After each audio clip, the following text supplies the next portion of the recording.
Poem की शुरुआत मैं करना चाहूँगा गूगल मैप के साथ में, क्योंकि पोइम को डीपली अंडरस्टैंड करने के लिए आपको कुछ लोकेशंस का पता होना चाहिए। तो स्क्रीन रिकॉर्डिंग पर आप देख पा रहे हो Google map, live Google map है। तो आपको कुछ लोकेशंस देखनी होंगी।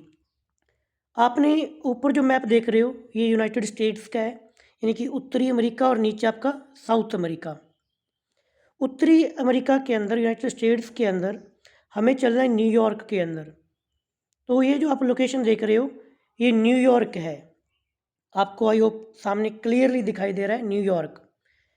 न्यूयॉर्क के बीच में से एक रिवर जा रही है, बीच में ये रिवर है। रिवर का नाम लिखा हुआ है ईस्ट रिवर। ईस्ट रिवर को याद रखना। ईस्ट रिवर के ऊपर वाली साइड में ये जो जगह आप देख पा रहे हो ये सिटी, इस सिटी का नाम है मैनहट्टन। मैनहट्टन। मैनहट्टन के जस्ट नीचे आप आओगे तो ये जो लोकेशन आपको दिखाई दे रही है ये है ब्रुकलाइन। ब्रुकलाइन, हैम्पटन, इस प्रकार से टोटल 5 डिस्ट्रिक्ट मिलके न्यूयॉर्क बनाते हैं। आपको मोस्टली याद रखना है कि न्यूयॉर्क के अंदर बीच में से रिवर जा रही है, रिवर का नाम ईस्ट रिवर। ऊपर वाली साइड पे मैनहट्टन नामक सिटी और नीचे आपका ब्रुकलाइन। पोइम का नाम आपने थंबनेल पर देखा है। आप यहाँ तक पहुँचे हो तो आई होप पोइम का नाम तो पता होगा, क्रॉसिंग ब्रुकलाइन फेरी।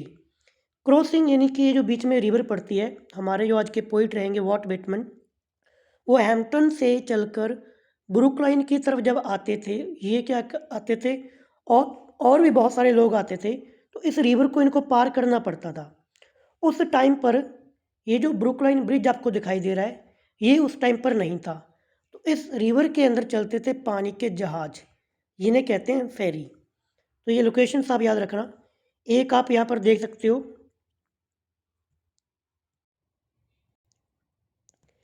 ये लिखा हुआ है ब्रुकलाइन हाइट्स। ब्रुकलाइन हाइट्स आप पर आकर वो फेरीज आके रुका करती थी। तो ये लोकेशन आपके दिमाग में रखना, न्यूयॉर्क।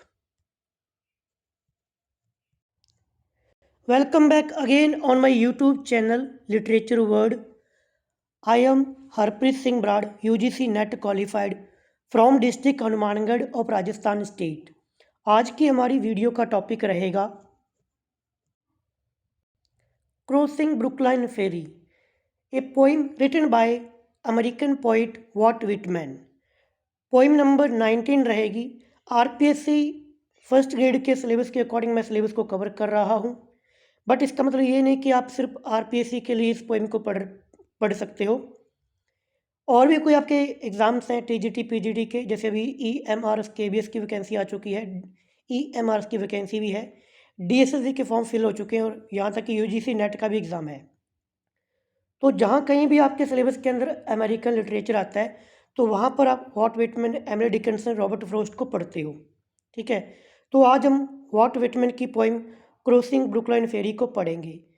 डिटेल के अंदर बात रहेगी, कोई भी पॉइंट छोड़ूंगा नहीं, line by line explanation, basic information, की पॉइंट।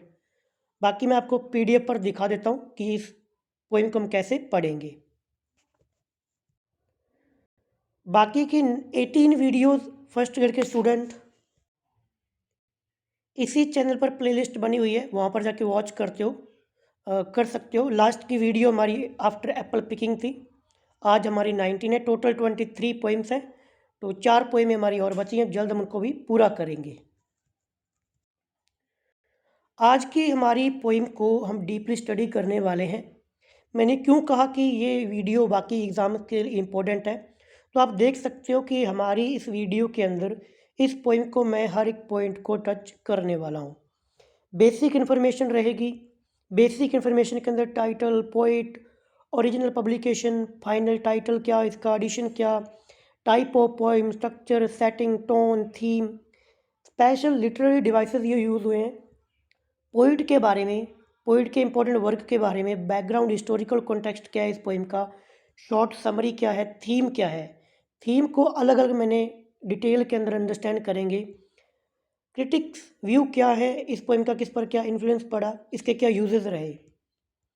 इसके बाद में हमारी लाइन बाय लाइन एक्सप्लेनेशन रहेगी। वीडियो लेंथी हो सकती है। वीडियो लेंथी होने का कारण है कि ये पीडीएफ आप देख पा रहे हो, टोटल 26 पोइम्स हैं और 26 पेजेस हैं, 132 लाइनों की पोइम है। हर एक लाइन को हमें अच्छे से समझना है, इसलिए ये वीडियो लेंथी बनने वाली है। बाकी फालतू की बातें मैं ना की है ना करूँगा, टू द पॉइंट, क्योंकि मेरे को भी रहता है कि कम टाइम के अंदर आपकी वीडियो रिकॉर्डिंग आपको मिल जाए। ओके, तो ये पीडीएफ जो है, मैंने बाकी जितने भी ऑथेंटिक सोर्स मेरे को मिले, विकीपीडिया का आर्टिकल हो या कोई और यूनिवर्सिटी कॉलेज के जो भी रिसर्च पेपर होते हैं, उनको मैंने स्टडी किया, उसके बाद में इस पीडीएफ को रेडी किया, जैसा मैंने बाकी पोइमों के अंदर किया था और आगे आने वाली पोइमों के अंदर मैं करूँगा। अब रही बात कि ये पीडीएफ आपको कहाँ पे मिलेगी, ये पीडीएफ के साथ में बाकी की जितनी भी ऑथेंटिक सोर्स की पीडीएफ मेरे पास हैं, वो सारी की सारी पीडीएफ आपको मिलेगी मेरे Telegram channel literature word by Brad. इसका लिंक आपको इसी वीडियो के डिस्क्रिप्शन में मिल जाएगा, या फिर इस नाम से जाकर आप टेलीग्राम पर सर्च भी कर सकते हो। जो भी पीडीएफ होती है मैं यहाँ पर शेयर कर देता हूँ, जैसे कि आप देख पा रहे होगे। एक पोइम की कम से कम 3-4 पीडीएफ यहाँ पे मैं आपको अवेलेबल करवाता हूँ, ठीक है। तो ये मेरा चैनल है, आप इसको ज्वाइन कर सकते हो। इसके अलावा आपकी कोई और इंक्वायरी है तो स्क्रीन पर आपको मेरी इंस्टाग्राम आईडी दिख रही है, आप यहाँ पर आप मेरे को फॉलो कर सकते हो, डायरेक्टली मैसेज कर सकते हो। आपकी कोई भी एजुकेशन या एग्ज़ाम रिलेटेड इंक्वायरी है, उसको मैं सॉल्व आउट करने की कोशिश करूँगा। और ये फेसबुक आईडी है, यहाँ पर भी आप मेरे को ज्वाइन कर सकते हो। चलिए पोइम की शुरुआत करते हैं। थोड़ा सा गले के अंदर आज प्रॉब्लम है क्योंकि सर्दी की वजह से, तो आई होप थोड़ा एडजस्ट करने की आप कोशिश करना। कुछ फोटोएं आप देख सकते हो, जैसे कि टाइटल के अंदर आपने देखा कि फेरी। फेरी क्या होती है, ये जो आप देख पा रहे हो ये फेरी है, यानी कि यार सिंपल लैंग्वेज के अंदर कहा जाए तो पानी का जहाज, जिसके अंदर लोग आते हैं जाते हैं, ट्रैवलिंग करते हैं। मेरा हर बार पर्पज़ ये रहता है कि पोइमों को, लिटरेचर को एक आम बोलचाल भाषा के अंदर आपको समझाया जाए, रिलेट करके। कोई ज़्यादा ऐसे नहीं कि भाई मैं हाई फाई चीज़ें बताऊं, अपना नॉलेज आप पर फेंकूं, ताकि आपको कोई चीज़ समझ में तो आए ना, फिर उसका फ़ायदा क्या। तो जितना हो सके कुछ देसी भाषा के अंदर आपको समझाने के लिए। पोइम बहुत ही इंटरेस्टिंग है, मैंने डीपली स्टडी किया है इसको। तो ये होती है फेरी, यानी कि पानी का जहाज, ठीक है, ये फेरी है। और ये जो मैंने आपको पहले भी दिखाया था, आप यहाँ पर देख सकते हो, ये 5 ना डिस्ट्रिक्ट हैं।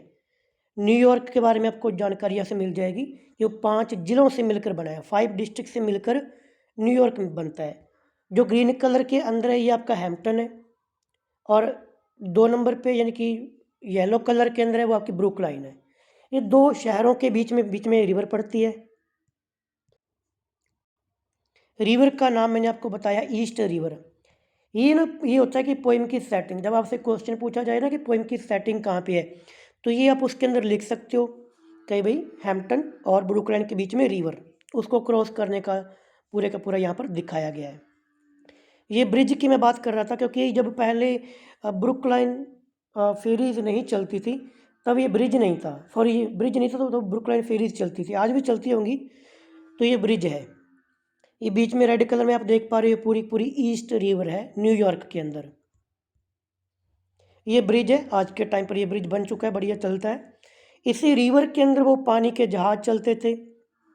वॉल्ट विटमन अमेरिकन पोइट है, अमेरिकन पोइट है, तो वो यहाँ पर रहते थे, यहाँ से ट्रैवल करते थे। ट्रैवल करते वक्त वो जो भी कुछ देखते हैं, अब ये सारी की सारी बातें, लाइनें आने वाली हैं, पहले आप देख लो। आसपास में शहर बने हुए हैं, ठीक है, पानी भी है, तो ये रिवर की बातें की जाएगी, आसपास के बिल्डिंगों की बातें की जाएगी, यहाँ पर जो सीगल्स आते हैं उनकी बातें की जाएगी। जस्ट सिंपली पोइट उनको देखेगा और देखने के बाद जो भी कुछ वो रियलाइज़ करेगा, उसी को इस पोइम के अंदर बताया गया है। ये एक ना आइसक्रीम कंपनी है, आगे जिक्र भी आएगा। इस पे लिखा हुआ है एम्पल हिल्स। ये जो अमेरिका के अंदर न्यूयॉर्क की ये एक आइसक्रीम कंपनी है। इस कंपनी का नाम भी हमारी जो पोइम है, इस पोइम की लाइनों से ही लिया गया है। लाइन आएगी एम्पल हिल्स, वहाँ से इस आइसक्रीम कंपनी का नाम है। ये रेलिंग होती है, अब आप एक वर्ड आएगा रेलिंग क्या होती है। जहाज जो चलता है पानी का, जो साथ में जो ऐसे सरिये से लगे होते हैं, इसे रेलिंग बोलते हैं, रेलिंग। ये जहाज के ऊपर जो खंबे से लगे होते हैं, इनकी बात भी आएगी। मस्ट्स कहते हैं जिनकी स्तंभ, ये जो खंबे से लगे होते हैं, क्योंकि पोइट इनको भी देखेगा, इनके बारे में बात करेगा। ये चिमनी, पुराने टाइम पे जो स्टीम बोट्स चलती थी उनमें से धुआं निकलता था, इनकी बात भी की जाएगी। पोइट इनको भी देखेगा, इनको देखा करता था। ये सीगल है जिसकी बात आएगी, सीगल। इसकी चोंच येलो कलर की होती है, सीगल्स। जब ये उड़ता है तो ऊपर से सूर्य की लाइनें, सूर्य की धूप इस पर पड़ती है, पर नीचे से इसकी शेडो रहती है, इसकी बात भी आएगी। ये वो जगह होती है जहाँ पे आके जहाज रुकते हैं, शिप रुकते हैं, सवारियाँ चढ़ती हैं और उतरती हैं, पोर्ट जो होते हैं, बंदरगाह। तो ये सारी की सारी इमेजेस साथ की साथ मैं वहाँ पर भी यूज़ करूँगा, पहले भी आपने इनको देख लिया। अब हम चलते हैं हमारी पोइम पर। क्रॉसिंग ब्रुकलाइन फेरी, क्रॉसिंग करना ब्रुकलाइन फेरी के साथ में वॉल्ट विटमैन की पोइम। बेसिक इन्फॉर्मेशन हमारा पहला पॉइंट है। टाइटल इसका क्रॉसिंग ब्रुकलाइन फेरी। पोइट इसके वॉल्ट विटमैन, जिनका बर्थ 1819 के अंदर हुआ और डेथ जिनकी 1892 के अंदर हुई। ओरिजिनल पब्लिकेशन की बात की जाए, सबसे पहले इस पोइम को 1856 के अंदर वॉल्ट विटमैन का जो पोइट्री कलेक्शन था लीव्स ऑफ ग्रास के अंदर इस पोइम को पब्लिश किया गया था। उस टाइम पर इस पोइम का टाइटल क्रॉसिंग ब्रुकलाइन फेरी नहीं था, बल्कि सनडाउन पोइम था। बहुत ही इंपॉर्टेंट चीज़ बन गई कि लीव ऑफ ग्रास जो पोइट्री कलेक्शन आया, इस पोइम को जब पहली बार पब्लिश किया गया तब इसका टाइटल क्या था? तब इस पोइम का टाइटल था सनडाउन पोइम्स, 1856 के अंदर। अब ऐसा नहीं कि लीव ऑफ ग्रास उस टाइम पे आया था, ये पोइट्री कलेक्शन तो 1855 के अंदर आ चुका था। इसके बाद में भी इसके काफ़ी एडिशंस आए हैं, 7 एडिशंस आए हैं। बट जो सेकंड एडिशन था, ये सेकंड एडिशन था 1856 के अंदर, उसके अंदर इस पोइम का नाम सन डाउन पोइम था। फाइनल टाइटल इस पोइम को कब दिया गया और कौन सा एडिशन था? 1860 का जो एडिशन आया leaves of grass poetry collection का, उसके अंदर जो हम आज टाइटल पढ़ते हैं, ये टाइटल इस पोइम को दिया गया। फाइनल फॉर्म जो आज देखने को मिलती है, ये 1881 का जो एडिशन था उसके अंदर कंप्लीट इसको किया गया था। Type of poem mid length poem. Mid length इसलिए क्योंकि वॉल्ट विटमैन की और एक पोइम है, बहुत लेंथी है, उसके कंपैरिजन में ये मिड लेंथ पोइम है। टोटल 9 सेक्शंस हैं, 9 सेक्शंस हैं, 132 लाइनें हैं। स्ट्रक्चर की बात की जाए, ये फ्री वर्स है, यानी कि कोई राइमिंग स्कीम नहीं है, कोई इसके अंदर मीटर नहीं है। दूसरा पॉइंट है कैटालॉगिंग। कैटालॉगिंग क्या होता है? जब आप किसी चीज़ की लिस्ट बनाते हो, सूची बनाते हो, इस पोइम को जब आप पढ़ोगे ना, तो एक सूची से मिल जाएगी। कोई बोलेगा कि मैंने इसको देखा। जैसे सिंपल मैं समझाऊँ तो मान लो आप किसी एक ही चीज़ की लिस्ट बना रहे हो। जैसे मैंने कहा कि आइसा बाइक, आइसा साइकिल, आइसा कार, आइसा ट्रक, आइसा बस, ट्रक कार, ऐसे मैं एक लिस्ट बनाता चला जा रहा हूँ, इसे बोलते हैं कैटालॉगिंग। पैरालिज्म, एक ही स्ट्रक्चर को फॉलो करना। जैसे मैंने अभी आपको बोल के बताया कि आइसा आइसा, ये मैं 3-4 लाइनों के अंदर रिपीट करूं या किसी और सेंटेंस के स्ट्रक्चर को रिपीट करूं, उसे हम पैरालिज्म बोलते हैं। और इसके बाद में ये एक लिरिक पोइट्री है, क्योंकि बार बार आप जब सेम सेंटेंस पैटर्न को रिपीट करते हो, बोलते हो, तो एक लिरिक्स सा बन जाता है। ये चीज़ें आप जब पूरी पोइम देखोगे तो मैं आपको दिखाई देता हूँ। जैसे आप यहाँ पर देख सकते हो, देखो इन लाइनों को देखो, सा हाउ सा दा, यानी कि सा से लाइन शुरू हो रही है। इसके बाद में और भी देख सकते हो, जैसे ये देखो, looked at the fine, looked on the has, looked on the vapour, looked toward, तो लुकड इस चीज़ को रिपीट किया है। और किन किन चीज़ों को देखा, उनकी एक लिस्ट बन गई, कैटालॉग हो गया। ऐसा ही एक सेंटेंस का स्ट्रक्चर चल रहा है, ये पैरालिज्म हो गया। अब इनको पढ़ के रिदम सी बन रही है, looked at looked at looked at, जब लाइनों को पढ़ेंगे तो ये लिरिक हो गया। आई होप आपको एक बिल्कुल अच्छे से समझ में आ गया। ये चीज़ें आप सिर्फ इस पोइम पर नहीं, बाकी किसी पर भी इम्प्लाई कर सकते हो। अगर आपको ऐसी कोई लिस्ट दिखाई दे तो आप कह सकते हो कि भाई इसके अंदर कैटलॉग का यूज़ हुआ है, पैरालिज्म का यूज़ हुआ है, ठीक है। अब बात करते हैं सेटिंग की। सेटिंग की मैंने आपको बात स्टार्टिंग के अंदर बता दी। फेरी राइड है, यानी कि उस पानी के जहाज की एक राइड है across east river. East river आपको दिखाई थी। फ्रॉम मैनहट्टन, मैनहट्टन आपको बता दिया कि एक डिस्ट्रिक्ट है न्यूयॉर्क के अंदर। मैनहट्टन से ब्रुकलाइन की तरफ, याद रखना, मैनहट्टन से ब्रुकलाइन की तरफ, उल्टा मत कर देना।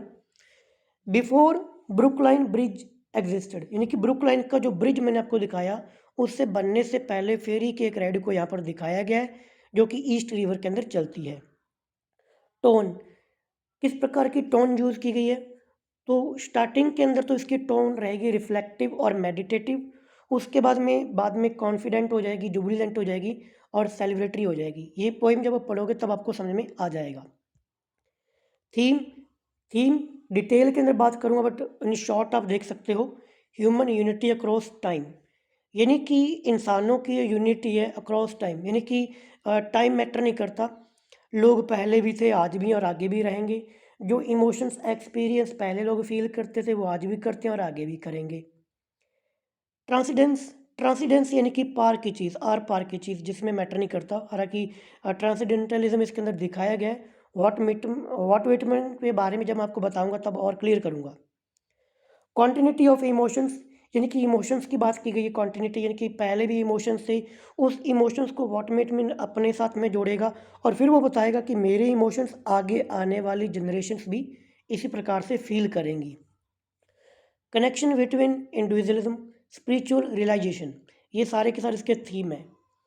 स्पेशल लिटरेरी डिवाइसेस, इनको थोड़ा सा ध्यान से देख लेना। अब एक तो कैटालॉगिंग, ये भी एक लिटरेरी डिवाइसेस ही होती है। मैंने आपको बता दिया कैटालॉग क्या होता है। लिस्ट ऑफ इमेजेस इसके अंदर यूज़ की गई हैं जैसे कि river, ferry, boat, girl, sunset. Parallelism, repeated grammatical structure for rhythm and emphasis, इसके अंदर पैरालिज्म का यूज़ हुआ है। थर्ड नंबर पर जो इम्पोर्टेंट लिटरेरी डिवाइस है एपिफैनी। एपिफैनी जिसका अब आप टेलीग्राम पर अगर आप मेरे से जुड़े हुए हो तो मैंने वहाँ पर एपिफैनी के बारे में एक छोटा सा आपको लिख के बताया था कि एपिफैनी क्या होती है। जब भी मैं किसी पोइम को डीपली स्टडी करता हूँ ना तो उसके अंदर कोई ऐसी चीज़ आती है जो कि हमारे आगे काम आ सकती है तो उसको फिर मैं वहीं पर टेलीग्राम पर एक्सप्लेन भी कर देता हूँ। जैसे मैंने एपिफैनी के बारे में बताया था। अब सिंपली एपिफैनी क्या है कि मान लो कि आपने किसी चीज़ को देखा और देखते ही आपने कुछ रियलाइज़ किया, वो एपिफैनी है। और सिंपल कहूँ तो एक एग्जांपल बताता हूँ। मान लीजिए कि एक लड़का है, लड़के को लगता है कि मेरे पापा मेरे लिए कुछ भी नहीं करते। लड़के को लगता है कि मेरे जो फादर हैं वो बहुत ही मतलब घुमंडी हैं, गुस्से वाले हैं। मतलब बेटा बाप को समझ नहीं पा रहा। फिर एक दिन क्या होता है, वही बेटा कहीं देखता है कि भाई उसके पापा अलग अलग कहीं चुपचाप कोई हार्ड वर्क कर रहे हैं, मान लो खेतों के अंदर काम कर रहे हैं। लड़के ने पापा को काम करते हुए देखा और तभी उसको जस्ट रियलाइज़ हुआ कि यार ये बंदा जो काम कर रहा है ये कर किसके लिए रहा है, ये तो मेरे लिए काम कर रहा है ना। तो उसने एक सीन को देखा, उसको एकदम से कोई चीज़ रियलाइज़ हो गई। ये होता है रियलाइजेशन, या फिर आप कह सकते हो एपिफैनी, यानी कि एकदम से कोई चीज़ का एहसास हो जाना, एपिफैनी। अब किसी भी पोइम के अंदर किसी कोई लिटरेचर का कोई भी वर्क पढ़ रहे हो, अगर करेक्टर को किसी चीज़ को देखकर एकदम से कोई चेंज आता है, कोई चीज़ रियलाइज़ होती है, एहसास होता है ना, उसे एपिफैनी कहते हैं। इस एपिफैनी का ये क्रिश्चियन रिलीजन से वर्ड आया है कि जब मतलब कि भगवान को देखकर कुछ चेंजेस जो आते हैं, वहाँ से ये वर्ड लिया गया था। बट जो आप पढ़ते हो जेम्स जॉयसी को, जिनका वर्क है यूलिसिस, उन्होंने इसको लिटरेचर के अंदर एक नया मीनिंग दिया, कहानी में अचानक आया हुआ गहरा इंसाइट। ठीक है, तो ये थी एपिफैनी। इसके बाद हमारा पॉइंट नंबर सेकंड रहता है अबाउट द पोइट। पोइट के बारे में उतनी बातें बताऊंगा जो कि इंपॉर्टेंट है, काफ़ी इंटरेस्टिंग इनकी बायोग्राफी है। वॉल्ट विटमैन जेयर, ये इनका फुल नेम है। इनका बर्थ हुआ था मई 31 1819 के अंदर। अब हम क्या है कि ना अमेरिकन पोइट्री को पढ़ रहे हैं, हमने एमिली डिकिंसन को पढ़ा, रॉबर्ट फ्रॉस्ट को पढ़ा। एक चीज़ देख पा रहे हो, इनकी डेट लिखने का तरीका भी अलग है। ये पहले मंथ को यूज़ करते हैं, बाद में डेट लिखते हैं, क्योंकि ये अमेरिकन स्टाइल है। अगर पहले हम डेट को लिखते हैं वो ब्रिटिश होता है। ठीक है, इसलिए इनके आगे ऐसे लिखा मिलेगा आपको। मई 31 1819 के अंदर इनका बर्थ हुआ। मार्च 26 1892 के अंदर इनकी डेथ हो गई। Was an American poet, essayist and journalist. यानी कि ये पोइट भी हैं, एसेइस्ट भी हैं, जर्नलिस्ट भी हैं, और इसी के साथ में इन्होंने 2 नॉवल भी लिखे हैं। वो 2 नॉवल बहुत ही इंपॉर्टेंट है यूजीसी नेट एग्ज़ाम के पर्सपेक्टिव की नज़र से। Second point, Whitman incorporated both transcendentalism and realism. हालांकि रियलिज्म और ट्रांसेंडेंटलिज्म एक हमारा अलग से टॉपिक बनता है पीरियड्स और मूवमेंट्स के अंदर, लिटरेचर के जो मूवमेंट्स पढ़ाए जाते हैं। बट सिंपली बताऊं तो ट्रांसेंडेंटलिज्म क्या होता है कि जब इंसान ये सोचता है कि जो भी कुछ वो सीखेगा, जो भी कुछ उसको ज्ञान होगा, वो बाहर की चीज़ों से नहीं होगा, बल्कि उसके अंदर से होगा, उसे ट्रांसेंडेंटलिज्म कहा जाता है। और रियलिज्म यानी कि बाहर की चीज़ों से जोड़कर। तो वॉट विटमैन क्या करते हैं, दोनों चीज़ों को यूज़ करते हैं। बाहर की चीज़ों को देखकर अंदर कुछ फील करते हैं, चेंज अंदर से ही आएगा। तो दोनों का मिक्सचर यूज़ करते हैं, ट्रांसेंडेंटलिज्म और रियलिज्म का, अपनी राइटिंग के अंदर। और इन्हें बोला जाता है फादर ऑफ फ्री वर्ड्स। अब ऐसा नहीं कि इन्होंने फ्री वर्ड्स को इन्वेंट किया, कुछ खास कुछ किया, नहीं, बल्कि अमेरिका के अंदर इन्होंने जो पोइट्री लिखी, एक नया मोड़ जो दिया फ्री वर्ड्स के अंदर लिखकर, इसलिए इन्हें फादर ऑफ फ्री वर्ड्स कहा जाता है। फ्री वर्ड्स लिखने का एक कारण ये भी बताया जाता है कि जैसे आप बाकी जो मीटर वगैरह यूज़ करते हो, वो यूरोपियन कंट्री से आई हुई चीज़ें हैं। आप पढ़ते हो कि इटली से रेनेसा शुरू होता है ना, बाकी वहाँ की इंग्लैंड, यानी कि लिटरेचर का मोस्टली इफ़ेक्ट जो ओरिजिन मिलेगा आपको वो यूरोपियन कंट्री से मिलेगा। बट वॉट मीन ये मानते हैं कि अमेरिका यूरोप से अलग है। अलग दिखाने के लिए वो उनके रूल्स को, उनके मीटर को, राइमिंग को फॉलो नहीं करते, वो फ्री वर्ड्स के अंदर अपनी पोइट्री को लिखते हैं। थर्ड नंबर पॉइंट है इनका, अब्राहम लिंकन का आप लोगों ने नाम सुना होगा, अमेरिका के जो प्रेसिडेंट थे। इनका एसेसिनेशन हो गया था, इनको किसी ने मर्डर कर दिया था। तो उनके मर्डर से काफ़ी इंस्पायर हुए, काफ़ी ज़्यादा प्रभावित हुए। उनको लेकर इन्होंने कुछ पोएमें लिखी हैं, कुछ क्या आप लोगों ने मोस्टली सुनी होंगी, ओ कैप्टन माई कैप्टन। और दूसरी पोएम इनकी जो कि एक एलिजी है, आप एलिजी के अंदर पढ़ते हो, व्हेन लाइलैक्स लास्ट इन डोरियाड ब्लूम्ड, ये इनकी एलिजी है। दूसरा ओ कैप्टन माई कैप्टन, इसमें इन्होंने एक मेटाफर यूज़ किया है। ये पोएम आप एक बार कहीं से वीडियो वॉच करके ज़रूर पढ़ लेना, वॉट विटमैन को अगर पढ़ रहे हो तो। इसके अलावा इन्होंने बहुत सारे लेक्चर्स दिए हैं लिंकन के ऊपर, अब्राहम लिंकन के ऊपर। 4 नंबर पॉइंट, एजरा पॉन्ड का नाम आपने सुना होगा, मॉडर्निस्टिक पोइट हैं। इन्होंने वॉट विटमैन को America's poet he is America कह के बोला था। ये लाइन पूछी गई है कि America's poet he is America किसने बोला, किसके लिए बोला। इंपॉर्टेंट वर्क वही है जो कि खास तौर से इंपॉर्टेंट है। पहला इनका फ्रैंकलिन अवांस, ये बहुत बार पूछा गया है। मैंने एग्ज़ाम दिया यूजीसी नेट एग्ज़ाम का, वहाँ पर भी आया था, डीएसएसबी के अंदर भी आता रहता है, बाकी और भी कोई एग्जामिनेशन आप देते हो वहाँ पर ये पूछा गया है, फ्रैंकलिन। खास तौर से ना इसके बारे में ये पूछा जाता है कि इसका सब टाइटल क्या है। फ्रैंकलिन अवांस, जिसका सब टाइटल है the inappropriate a tale of times, 1842 के अंदर आया। गले में बहुत ज़्यादा प्रॉब्लम हो रही है, बार बार पॉज लेने पड़ते हैं, खैर कंप्लीट करेंगे। सेकंड इनका द हाफ ब्रीड, जिसका subtitle a tale of western frontier, 1846 के अंदर। इन 2 नॉवेल्स का नाम याद रखना, खास तौर से इनके subtitle. Life and adventures of Jack Eagle इन्होंने सीरियलाइज किया था 1852 के अंदर। लीव ऑफ ग्रास, जिसके अंदर हमारी आज की पोइम है, इसको पहली बार 1855 के अंदर आया था, और इसके 1891 तक टोटल 7 एडिशन आ चुके हैं, आए थे। जो सेकंड एडिशन था 1856 के अंदर, उसी के अंदर हमारी पोइम थी, और 1860 वाले एडिशन के अंदर इसका नाम क्रॉसिंग ब्रुकलिन फेरी रखा गया था। और फाइनल जो पोइम की फॉर्म देखने को मिलती है वो 1881 के अंदर आई थी, जो मैंने ऊपर आपको बताया था। इसके बाद में manly health and training 1858, drum taps 1865, ये पूछा हुआ है ड्रम टैप्स। Democratic Vistas 1871। तो ये इतने एक वर्क आप इनके याद रखना। बैकग्राउंड एंड हिस्टोरिकल कॉन्टेक्स्ट, ये आप किसी पॉइंट को पढ़ते हो, क्रिटिकल एनालाइज करते हो, ये जानना बहुत ही ज़्यादा ज़रूरी होता है कि बैकग्राउंड क्या है, हिस्टोरिकल कॉन्टेक्स्ट क्या है। अगर किसी को ये नहीं पता कि ये क्या होता है तो मैं आपको बता देता हूँ। मतलब जो वर्क आप पढ़ रहे हो, चाहे आप नॉवल पढ़ रहे हो, स्टोरी पढ़ रहे हो, पोइम पढ़ रहे हो, उस लिटरेरी वर्क को लिखने के पीछे हिस्ट्री क्या रही, पोइट ने, ऑथर ने, राइटर ने क्यों लिखा, उसको कब लिखा, कैसे लिखा, वो उसका हिस्टोरिकल कॉन्टेक्स्ट होता है, बैकग्राउंड। वही कौन सा टाइम पीरियड था, कोई ऐसी घटना अगर कोई उस वर्क से रिलेट करती है वो भी वहाँ पर बताई जाती है। Time period mid 19th century in New York, यानी कि इसके अंदर इसका जो बैकग्राउंड है वो जाता है मिड 19th सेंचुरी की तरफ, न्यूयॉर्क के अंदर।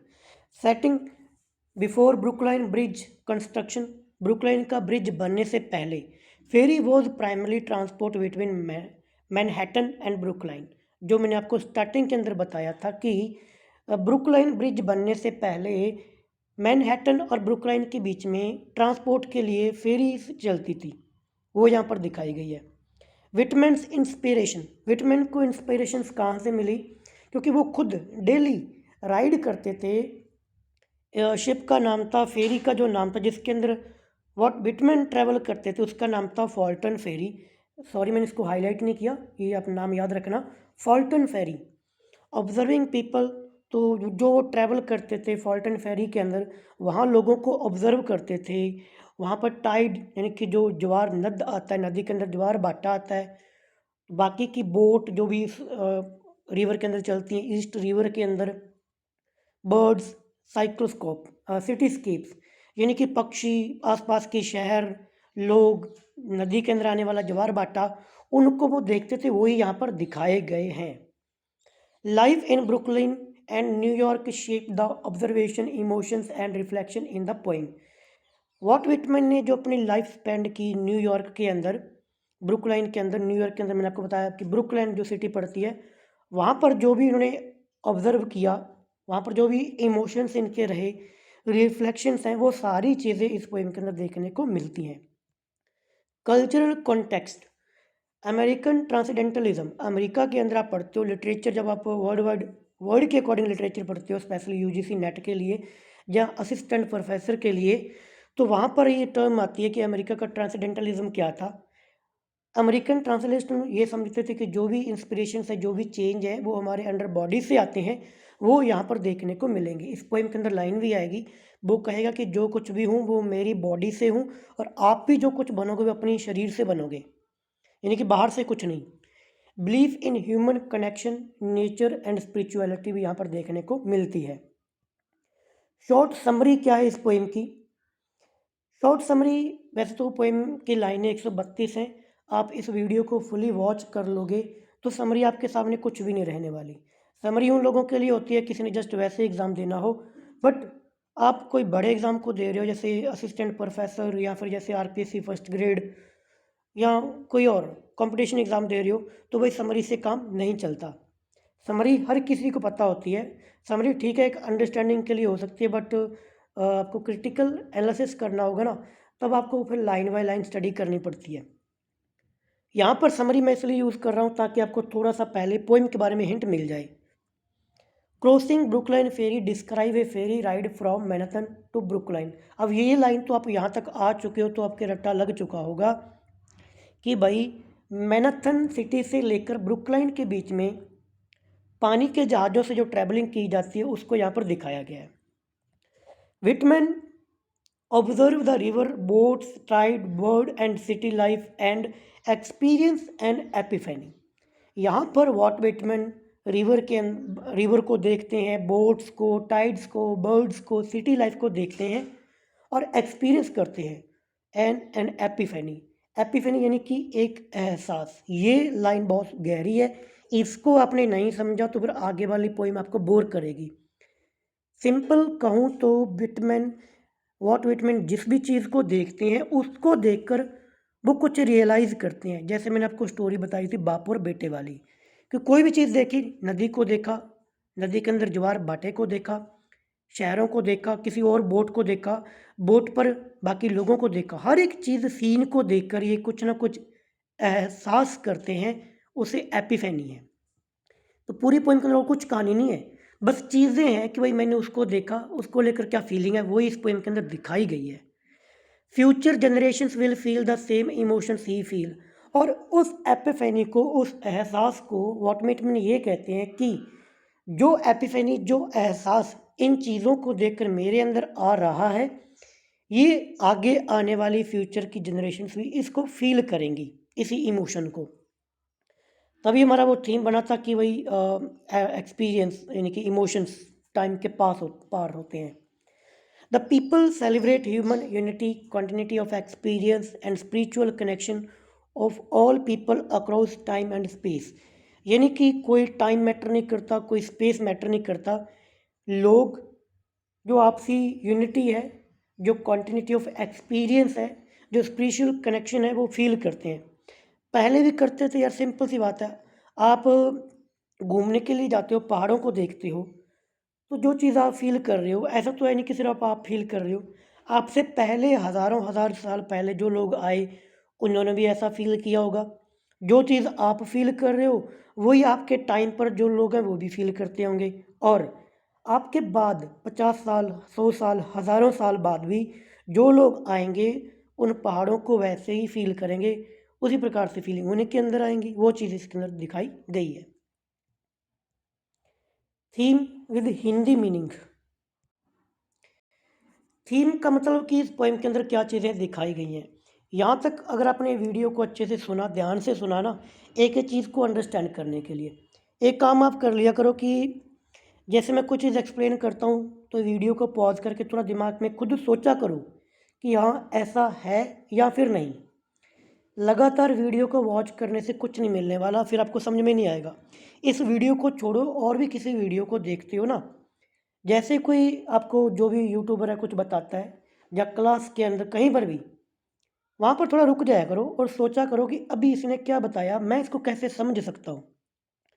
फिर आपको ज़्यादा वीडियोस वॉच करने की ज़रूरत नहीं पड़ेगी, एक वीडियो से आपका काम चल जाएगा। थीम अब ध्यान से सुन लेना। इस पोएम के अंदर ह्यूमन यूनिटी, यूनिवर्सल कनेक्शन दिखाया गया है। Ferry ride symbolize the connection of all people across time and space. इसके अंदर एक लाइन आती है, डिस्टेंस अवेल नॉट, यानी कि टाइम का मतलब फ़र्क नहीं पड़ता। टाइम डिस्टेंस का सॉरी डिस्टेंस का कोई फ़र्क ही नहीं पड़ता, डिस्टेंस मायने नहीं रखता। इंसानों के अंदर, ह्यूमन नेचर के अंदर जो कनेक्शन आपसी यूनिटी है, वो पहले भी थी, आज भी है, वो दिखाई गई और आगे भी रहेगी, जो कि एक यूनिवर्सल कनेक्शन को दिखाता है। अब दूसरा इसके अंदर है ट्रांसेंडेंस स्पिरिचुअल रियलाइजेशन, यानी कि कुछ आध्यात्मिक चेतना। ट्रांसेंडेंट मैंने आपको समझा दिया था कि जब आपके अंदर कोई चीज़ अंदर से फील होती है। Ordinary experience transform into epiphany, कि एक साधारण सा एक्सपीरियंस है, किसी चीज़ को देखा, बट उसको लेकर आपके अंदर जो एपिफेनी एक एहसास आपके अंदर आ रहा है ना, वो इसके अंदर दिखाया गया है। Individual first with the universal spirit our soul, यानी कि इंसान जो आत्मा से अंदर से क्या चीज़ महसूस करता है किसी चीज़ को लेकर। अब ये चीज़ें पहले भी थी, आज भी और आगे भी रहेंगी। Continuity of experience. एक्सपीरियंस क्या होता है? आप किसी चीज़ को अनुभव करते हो। तो यार ये बताओ, क्या सिर्फ आप लोग ही एक्सपीरियंस करते हो क्या? आपसे पहले किसी ने कोई चीज़ एक्सपीरियंस नहीं की क्या? या फिर आगे नहीं करेंगे क्या? आप कहोगे सर करते हैं, की थी और करेंगे। बस फिर यही इसके अंदर दिखाया गया है। Celebration of life and nature. इस पोएम के अंदर लाइफ को और नेचर को सेलिब्रेट किया गया है। लास्ट की जो लाइनें आएंगी काफ़ी बढ़िया। वो बोलेगा कि आप नदियों को बोलेगा कि आप नदी को बोलेगा कि तुम बहती रहे, जवार भाटों को बोलेगा तुम ऐसे जवार भाटे लाते रहो, हर एक को बोलेगा कि तुम ये काम करते रहो, तुम ये काम करते रहो। तो एक प्रकार से ऐसे सेलिब्रेशन है। जब सेलिब्रेशन होता है, अपने कहते हैं ना कि भाई कोई मान लो प्रोग्राम होता है, अपने कहते हैं कि भाई टेंट लगा दो, कुर्सियाँ लगा दो, डीजे लगा दो, वो लगा दो, ऐसे कर दो, जैसे कोई सेलिब्रेशन हो। लास्ट का जो पार्ट है, पार्ट 9, उसके अंदर यही बातें वहाँ पर चलने वाली हैं। इसके बाद में हमारा पॉइंट नंबर है 6, क्रिटिक व्यूज़, यानी कि किसी महान क्रिटिक ने इस पोएम को लेकर क्या व्यूज़ दिए हैं, इन्फ्लुएंस क्या है और यूजेस क्या है। पहला नाम आता है जॉरम लॉविंग का, जो कि मॉडर्निस्ट क्रिटिक है। इन्होंने इस पोएम को विटमैन का क्राउन जूल कहा। अब क्राउन जूल क्या होता है? क्राउन जो होता है राजाओं के ताज पे लगा होता है, उसमें लगा हुआ मोती। इस पोएम को कहा विटमैन के वर्क को। किसने कहा? जॉरम लॉविंग ने। ये आपको विकिपीडिया के आर्टिकल भी ये लाइन मिल जाएगी।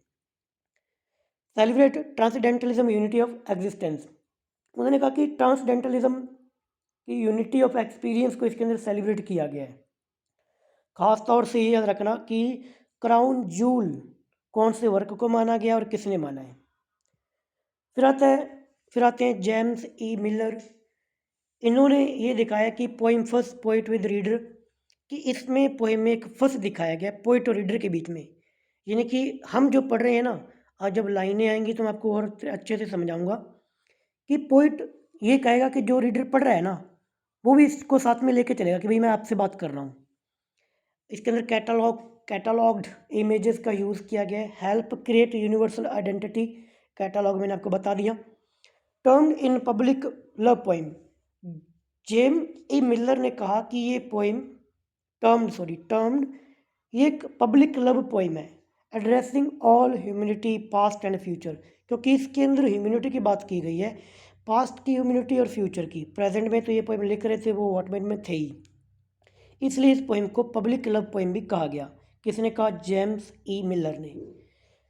William M Gibson and George Arm, इन्होंने ये कहा कि इसके अंदर रिवर, फेरी, टाइड ये सारे के सारे मेटाफर हैं जो कि रिप्रेजेंट करते हैं लाइफ स्पैन को, स्पिरिचुअल को और कॉन्टिन्यूटी को। पोइम को इन्होंने एक टाइम ब्लाइंडर कहा, टाइम बाइंड क्या होता है? बांधते हैं, जब चीज़ को बांध देते हैं, गांठ लगा देते हैं, कि ये पोइम टाइम को एक प्रकार की गांठ लगा रही है, बाइंड कर रही है। Connecting past, present and future, क्योंकि इसके अंदर पास्ट, प्रेजेंट और फ्यूचर को कनेक्ट किया गया है। इसके बाद में जो पॉइंट है बहुत ही इंपॉर्टेंट है, काफ़ी इंटरेस्टिंग भी है, रियल वर्ल्ड इम्पैक्ट। एक तो जो मैंने आपको मैप के अंदर दिखाया था, जो जगह आपको दिखाई थी, जो ब्रुकलाइन हाइट मैंने आपको दिखाया था कि इस जगह को नोट कर लो। ब्रुकलाइन हाइट पर जो फॉल्टन फेरी की लैंडिंग जहाँ पर होती है ना, जो पोर्ट बना हुआ है, उस पोर्ट के पास जस्ट सामने इस पोइम की लाइनें लिखी हुई हैं। आप कभी न्यूयॉर्क जाओ, और ख़ासतौर से आप जब ब्रुकलाइन में जाओ, वहाँ पर ये जो फॉल्टन फेरी लैंडिंग पोर्ट है, वहाँ पर देखना, आपको ये लाइनें वहाँ पर मिल जाएंगी। और दूसरा जो मैंने आपको फ़ोटो दिखाई थी कि ब्रुकलाइन के अंदर एक आइसक्रीम कंपनी है एम्पल हिल, उसका नेम इस पोइम के अंदर एक लाइन आएगी, Brookline of ample hill was mine, वो एम्पल हिल यहीं से लिया गया है। तो यहाँ तक हमने जो पॉइंट थे हमारे बेसिक इन्फॉर्मेशन, जो कि एक फैक्चुअल इन्फॉर्मेशन थी, वो हमने देख ली है। इसके बाद में हमारा पार्ट शुरू होने वाला है लाइन बाय लाइन एक्सप्लेनेशन।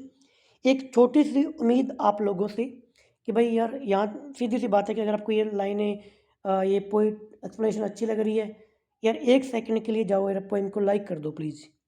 बस कुछ टाइम का सेकंड मिलेगा आपको, लाइक कर दो और कोई भी कमेंट कर दो, बस जस्ट एक कमेंट कर दो। और चैनल को सब्सक्राइब नहीं किया तो भाई कर लो, आपके काम का ही है। खैर, अब वापस टाइम पे अपनी लाइन पे आते हैं। लाइन बाय लाइन एक्सप्लेनेशन, पहले हमारा पार्ट 1 रहेगा, थोड़ी सी लेंथी पोइम है, बट आपको मैं जो मेन आइडिया है लाइनों के जरिए पूरा एक्सप्लेन कर दूंगा। अब ध्यान से सुन लेना कि इस पोइम में क्या है। पार्ट 1 कोई ज़्यादा लेंथी नहीं है, बस ये जो आप देख पा रहे हो इतना ही है। इसके अंदर क्या है कि जो पोइट है वो फेरी के अंदर ट्रैवल कर रहा है, तो वो नदी को देखेगा और ढलते हुए सूरज को देखेगा। वो लाइन आएगी कि वो आधा घंटा ऊपर है सूरज, कहने का मतलब कि सूरज ढलने में आधा घंटा है। तो नदी के पानी को देखेगा, ढलते हुए सूरज को देखेगा, और जो क्राउड वहाँ पर है, बाकी लोग, उनको देखेगा और उन्हें कहेगा कि जिस प्रकार की क्यूरियस आप मेरे को लेकर हो, मैं आपसे ज़्यादा क्यूरियस हूँ आपकी तरफ। यानी कि क्यूरियसिटी है मेरी आपके अंदर, कनेक्शन दिखाने के लिए, स्ट्रॉन्ग कनेक्शन लोगों के अंदर। फिर वो कहेगा कि भाई यहाँ पे कितने लोग हैं जो इसको क्रॉस करते हैं, ब्रुकलाइन फेरी को, घरों को वापस जाते हैं, वो मेरे से भी ज़्यादा क्यूरियस होते हैं। लास्ट में वो कहेगा कि ये जो बात है कि आज जो लोग इस रिवर को क्रॉस कर रहे हैं, कई सालों बाद भी इस लाइन को, इस रिवर को लोग क्रॉस करेंगे, और जो चीज़ें मैं फील कर पा रहा हूँ वो लोग भी करेंगे। अब ये लाइन यहाँ पे लिखी हुई है, flood tide blow me, I see you face to face, यानी कि मेरे नीचे फ्लड टाइड है, मैं तुम्हें फेस टू फेस देख सकता हूँ या देखता हूँ। यानी कि डायरेक्ट कनेक्ट कर पा रहा है पानी को लेकर, नीचे जो पानी है रिवर के अंदर। Cloud of west, sun there half and hour high, I see you also face to face. Sun को कह रहे हैं कि मेरे सामने क्लाउड, वेस्ट के अंदर पश्चिम में जो बादल हैं वहाँ पर सूरज है जो कि हाफ एंड आवर यानी कि आधा घंटा हाई यानी कि ऊपर है। कहने का मतलब कि दिन डाले में आधा घंटा बचा है। मैं तुम्हें भी फेस टू फेस देखता हूँ। Crowd of man and women attire. Crowd यानी कि भीड़ होती है, मैन एंड वुमेन लोगों की जो भीड़ है। अटायर्ड होता है कोई चीज़ पहने हुए, सुसज्जित। In the usual costume how curious you are to me. Crowd को यहाँ पे पोइट बोल रहा है कि भाई मैं, हाउ क्यूरियस यू, तुम कितने क्यूरियस हो, आर टू मी, मेरे लिए। यानी कि मैं तुम्हारे अंदर क्यूरियसिटी देखता हूँ, यानी कि मैं क्यूरियस हूँ, मैं जिज्ञासु हूँ टुवार्ड यू, तुम्हारी तरफ, तुमको लेकर। On the ferry boat the hundreds and hundreds that cross.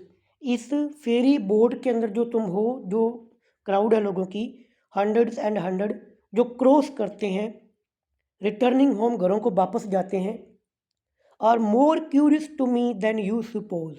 जितना तुम मानते हो वो उससे भी ज़्यादा क्यूरियस है।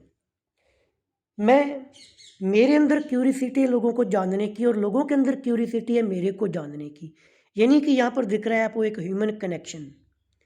And you that shall across from shore to shore years hence. और तुम जो कई सालों बाद भविष्य के अंदर, फ्यूचर के अंदर इसको क्रॉस करोगे, इस शोर को, इस शोर से उस शोर तक, किनारे तक। आर मोर टू मी, तुम भी क्यूरियस होंगे। And more in my meditation, जितना कि मैं ध्यान लगा पा रहा हूँ उससे ज़्यादा तुम मेडिटेट कर पाओगे। देन यू माइट सपोज, जितना तुम सोचते हो। अब यहाँ पे थोड़ी लाइनों को समझो। पोइट कह रहा है कि जो फ्यूचर में आने वाली जनरेशन्स आएंगी, जो इस फेरी के अंदर बैठकर इस रिवर को क्रॉस करेंगी, वो भी इस पानी को देखेंगी, ढलते हुए सूरज को देखेंगी, लोगों को देखेंगी, तो उनके अंदर भी एक क्यूरियसिटी होगी। बट पोइट कह रहे हैं कि शायद उतनी क्यूरियसिटी नहीं होगी जितनी अभी मेरे अंदर है। In my meditation you might suppose, तुम सोच नहीं सकते। और वो क्यूरियसिटी कितनी है वो आप सोच नहीं सकते। यानी कि फ्यूचर का जो रीडर है, अब आप पोइम पढ़ रहे हो, मैं पोइम पढ़ रहा हूँ, बताओ कि आपको पता है कि वॉल्ट विटमैन की क्यूरियसिटी कैसी थी? हम भाई एक्सपीरियंस नहीं कर सकते। पोइट ने जब इस पोइम को लिखा उसने सोचा नहीं होगा कि वे लिटरेचर वर्ड पर हरप्रीत इस पोइम को टीच करेगा और देखने वाला जो भी आपका नाम है आप देखोगे और कैसे महसूस करोगे। बट पोइट ने ये बात लिख दी कि आप सपोज नहीं कर सकते। मैं सपोज करने की कोशिश कर सकता हूँ। अभी वीडियो को पॉज करो, सोचो कि हाँ वॉल्ट विटमैन पोइट लिख रहे थे तो उन्होंने मेरे बारे में लिखा था। यार कितना सोच रहा होगा वॉल्ट विटमैन उस टाइम पर। बस वो बात यहाँ पर पार्ट फर्स्ट के अंदर बोली गई है, नीचे एक्सप्लेन किया हुआ है। अब ये लाइनें जो यहाँ पर बोल रही हैं वो यहाँ पर लिखी हुई हैं। विटमैन फेरी पर खड़े होकर रिवर और सनसेट, सूर्य को देखते हुए नेचर और सिटी का डायरेक्ट अनुभव ले रहे हैं। वह क्राउड ऑफ पीपल, भीड़ के लोगों को ऑब्जर्व करते हैं और उनके बारे में क्यूरियसिटी महसूस करते हैं। विटमैन बताते हैं कि जो लोग आने वाले सालों में फेरी क्रॉस करेंगे, फ्यूचर रीडर, वे भी इस उसके ध्यान और चिंतन का हिस्सा हैं, मेडिटेशन का। मेन आइडिया यहाँ पर क्या है पार्ट वन का? पार्ट वन आपको अच्छे से क्लियर होना चाहिए क्योंकि ज़्यादा चांसेस रहते हैं कि पार्ट वन से क्वेश्चन बन जाएं, क्योंकि पोइम बहुत लेंथी है। पोइट एंड रीडर के बीच में टाइम और डिस्टेंस का कोई फ़र्क नहीं है और ह्यूमन एक्सपीरियंस यूनिवर्सल और कॉन्टिन्यू है। जैसे यहाँ पे लाइन आई कि भाई जो चीज़ें मैं फील कर रहा हूँ वो फ्यूचर के अंदर भी लोग फील करेंगे। इसके बाद में हमारा पार्ट टू शुरू होता है। पार्ट टू थोड़ा सा लेंथी है, उतना नहीं है जितना कि पार्ट थर्ड होने वाला है, बट समझ आ सकता है, कोई खास इतनी बड़ी चीज़ें नहीं है कि समझ में ना आए। पार्ट टू के अंदर पोइट ये कहता है कि जो चीज़ें मैं देखता हूँ, जिन चीज़ों को यहाँ पे मैं देखता हूँ, देखने वाली चीज़ें कौन सी हैं? वही फेरी, वही पानी, वही छिपता हुआ सूरज, आसपास के लोग, सीगल्स, ये सारी की सारी चीज़ें मेरे को एक इनपेलेबल, इनपेलेबल क्या होता है? जो दिखाई ना दे। सस्टेंस होता है सहारा, कि ये ना दिखने वाला सहारा मेरे को मिलता है इन चीज़ों से। The impalpable sustenance of me from all things at all hour of a day. यानी कि Whitman describe how every element of the world gives him an invisible nourishment, इनकी पोषण, कि हर एक चीज़ हर एक टाइम पर जो दिखती नहीं है, बट पोइट को वो एक सस्टेंस देती है, सहारा देती है। The simple. अब इसके बाद में पोइट ये कहेगा कि भले ही हम हर एक बंदा अलग है, आप अलग हो, मैं अलग हूँ, बट फिर भी हम एक यूनिवर्सल का पार्ट हैं, यानी कि हम एक चीज़ से बंधे हुए हैं। वो जो सारी की सारी जो चीज़ है वो एक सिंपल है। The simple compact well joined scheme. Scheme यानी कि कोई योजना, कोई व्यवस्था जो कि काफ़ी सिंपल है। कॉम्पैक्ट यानी कि सघन, कॉम्पैक्ट डिस्क होती है ना सीडी के अंदर बोलते हो, काफ़ी इस तरीके से जुड़ी हुई, कॉम्पैक्ट। वेल जॉइंड, अच्छे से जुड़ी हुई एक स्कीम है।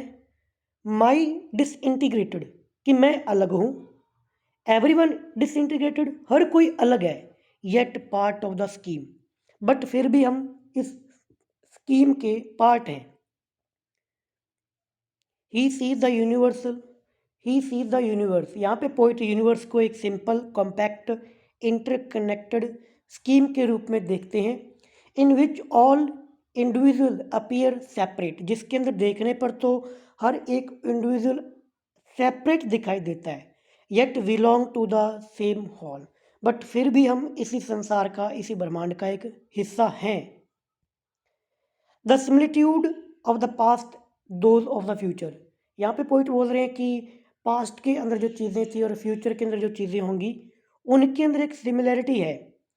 एक्सपीरियंस को लेकर कह सकते हो, इमोशंस को लेकर कह सकते हो, ह्यूमन के जो आपसी रिलेशन है उनको लेकर कह सकते हो। वो चीज़ें पहले भी ऐसी थी, आज भी ऐसी हैं और आगे भी रहेंगी। The glory. अब यहाँ पे पॉइंट बोल रहे हैं कि जब मैं न्यूयॉर्क की या फिर कह लो कि ब्रुकलिन की गलियों के अंदर चलता हूँ, यहाँ पर रिवर के अंदर ट्रैवल करता हूँ, तो यहाँ पर जो हर एक छोटी से छोटी चीज़ का जो साइट है, दृश्य है, और जो भी कुछ मैं सुनता हूँ वो मेरे को काफ़ी अच्छा लगता है। The glories strung like beads on my smallest sight and hearing, कि जो चीज़ मैं यहाँ पर देखता हूँ, सुनता हूँ, on the walk in the street and passage over the river, river के अंदर चलते हुए, गलियों के अंदर चलते हुए जो भी छोटी छोटी चीज़ें साइट्स में देखता हूँ, छोटी छोटी चीज़ें सुनता हूँ, वो चीज़ें ऐसे हैं जैसे कि ग्लोरी होती है, महिमा जो होती है, सुंदर चीज़ होती है, पिरोई गई है। स्ट्रंग होता है पिरो देना, लाइक बीड्स, मोती की तरह। सिमिली है यहाँ पर कि वो चीज़ों का दृश्य मेरे अंदर वैसे ही है कि एक मोती की तरह है, बीड्स, मोती। Even the smallest sites and sound hold beauty and meaning for him. अब आगे वो चीज़ों को बताएंगे कौन कौन सी चीज़ें कैसे कैसे हैं। द करंट रशिंग, करंट यानी कि जो धाराएं चलती हैं नदी के अंदर, so swiftly and swimming with me far away, उन धाराओं के साथ मैं अपने आप को बहता हुआ फील करता हूँ, यानी कि उनके साथ मेरा एक स्ट्रॉन्ग कनेक्शन है। The fast moving current symbolise the continuous flow of life that carries him forward, जो पोइट को आगे ले जाता है। The other that are to follow me. अब यहाँ पे पोइट बोल रहे हैं कि जैसे अभी इसने बताया, पोइट ने ऊपर क्या बताया कि भाई नदी के अंदर चलने वाली धाराएं, ये सारी की सारी छोटी छोटी चीज़ें मैं देखता हूँ, दृश्य जो देखता हूँ, ये सारी चीज़ें उसको सिमिलरिटी है उनके अंदर, वो एक हॉल का हिस्सा है। ये सारी चीज़ें जो मैं आज फील कर रहा हूँ, the other that are to follow me, वो लोग जो मेरे को फॉलो करेंगे, यानी कि फ्यूचर जनरेशन्स जो आगे आएंगी। The ties between me and them, उनके बीच में भी एक रिश्ता संबंधित हो जाएगा, यानी कि जो चीज़ें मैं फील कर रहा हूँ वो आगे आने वाली जनरेशन फील करेंगी, और इस प्रकार से हमारे बीच में एक टाई है, बंधन है, एक रिश्ता है। The certainty of others, the life love site hearing of other, यानी कि निश्चित ही जो आगे आने वाली फ्यूचर जनरेशन होंगी उनका लाइफ को, उनकी ज़िंदगी, लाइफ, लव यानी कि इमोशन, साइट एंड हीरिंग यानी कि सेंस, तो फ्यूचर में आने वाली जनरेशन्स की ज़िंदगी, उनके इमोशंस, उनकी सेंसेस, वो भी वैसी ही होंगी जैसी कि मेरी हैं। He feels a deep connection to the people who will come after him and is certain that their lives, emotions and senses are the all part of the same shared human experience. अब point आगे बोलेगा, अब देखो ये जो लाइनें आपको देखने में क्या लग रही है, other will C, other will watch, other will C, other will सी, ये चल रहा है पैरालिज्म। और यहाँ पे एक लिस्ट बनेगी कि फ्यूचर में आने वाली जनरेशन्स क्या क्या चीज़ें देखेंगी। कैटलॉग भी यहाँ पर यूज़ होने वाला है। एक रिदम से बन जाएगी अगर मैं इनको फास्ट फास्ट स्टडी पढ़ूँ तो, जैसे कि other will see the gates of ferry and cross the shore to shore, other will see watch the run the flood of tide, other will see shipping of Manhattan north and west and the height of Brookline to south and west. Other will see the islands are large and small. तो other will see, other will see, ये एक इस poem को lyric poetry में बना रहा है। तो यहाँ पर आप दोबारा आप अंडरस्टैंड कर सकते हो कि पैरलिज्म भी है, कैटालॉग भी है और लिरिक भी है। तो यहाँ पर पोइट क्या कह रहा है कि जो आगे आने वाली जनरेशन्स होंगी वो क्या करेंगी, कि जो चीज़ें मैं करता हूँ वही वो करेंगी। अब सिंपली देख लो, other will enter the gate of the ferry and cross from shore to shore, कि आगे आने वाली फ्यूचर की जनरेशन्स इस फेरी गेट में से एंटर करेंगी और क्रॉस करेंगी शोर टू शोर, यानी कि इस किनारे से उस किनारे तक जाएंगी, जैसे आज मैं जा रहा हूँ। Other will watch the run of flood tide, आगे आने वाली फ्यूचर जनरेशन्स भी इस फ्लड टाइड को देखेंगी। Other will see shipping of Manhattan north and west, यानी कि मैनहट्टन जो जगह है यहाँ पर जो जहाज है उनको भी देखेंगे वो लोग। द हाइट ऑफ ब्रुकलाइन, मैंने आपको बताया कि ब्रुकलाइन हाइट उसको देखेंगी, to south and east. Other will see the island large and small, यहाँ पर जो भी छोटे बड़े टापू है, आइलैंड है, उनको भी आगे आने वाली जनरेशन्स देखेंगी। नीचे वो चीज़ें लिखी हुई उनको मैं नहीं पढ़ूंगा। फिर आगे पोइट बोलता है कि 50 ईयर्स हैंस, कि 50 साल बाद, other will see them as they cross the sun half and hour I, 50 साल बाद भी लोग इसी डूबते हुए सूरज को यहाँ से देखेंगे, इस नदी को क्रॉस करेंगे। 100 ईयर्स एंड्स, 50 साल की बात की, फिर कहता है कि 100 साल बाद भी, और एवर सो मैनी 100 ईयर्स, और 100 साल बाद भी अदर विल सी देम, इन चीज़ों को देखेंगे। यानी कि फ्यूचर के अंदर, फ्यूचर में और आगे, फ्यूचर में और आगे, फ्यूचर में सेम एक्सपीरियंस जो मैं फील कर रहा हूँ वो लोग आगे करेंगे। Will enjoy the sunset, future generation इस सनसेट को एंजॉय करेंगी।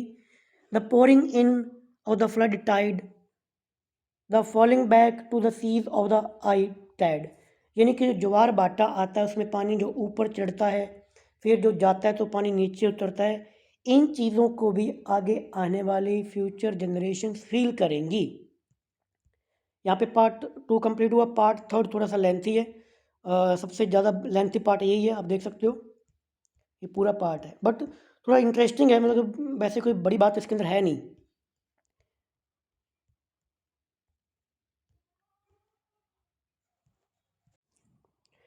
पार्ट 3 की स्टार्टिंग के अंदर पोइट ये कहेंगे कि जो अभी प्रेजेंट टाइम है उस टाइम के अंदर जो लोग हैं, मैं आपके भी साथ हूँ, और जो मेरे बाद में जो फ्यूचर जनरेशन्स आएंगी मैं उनके साथ में रहूँगा।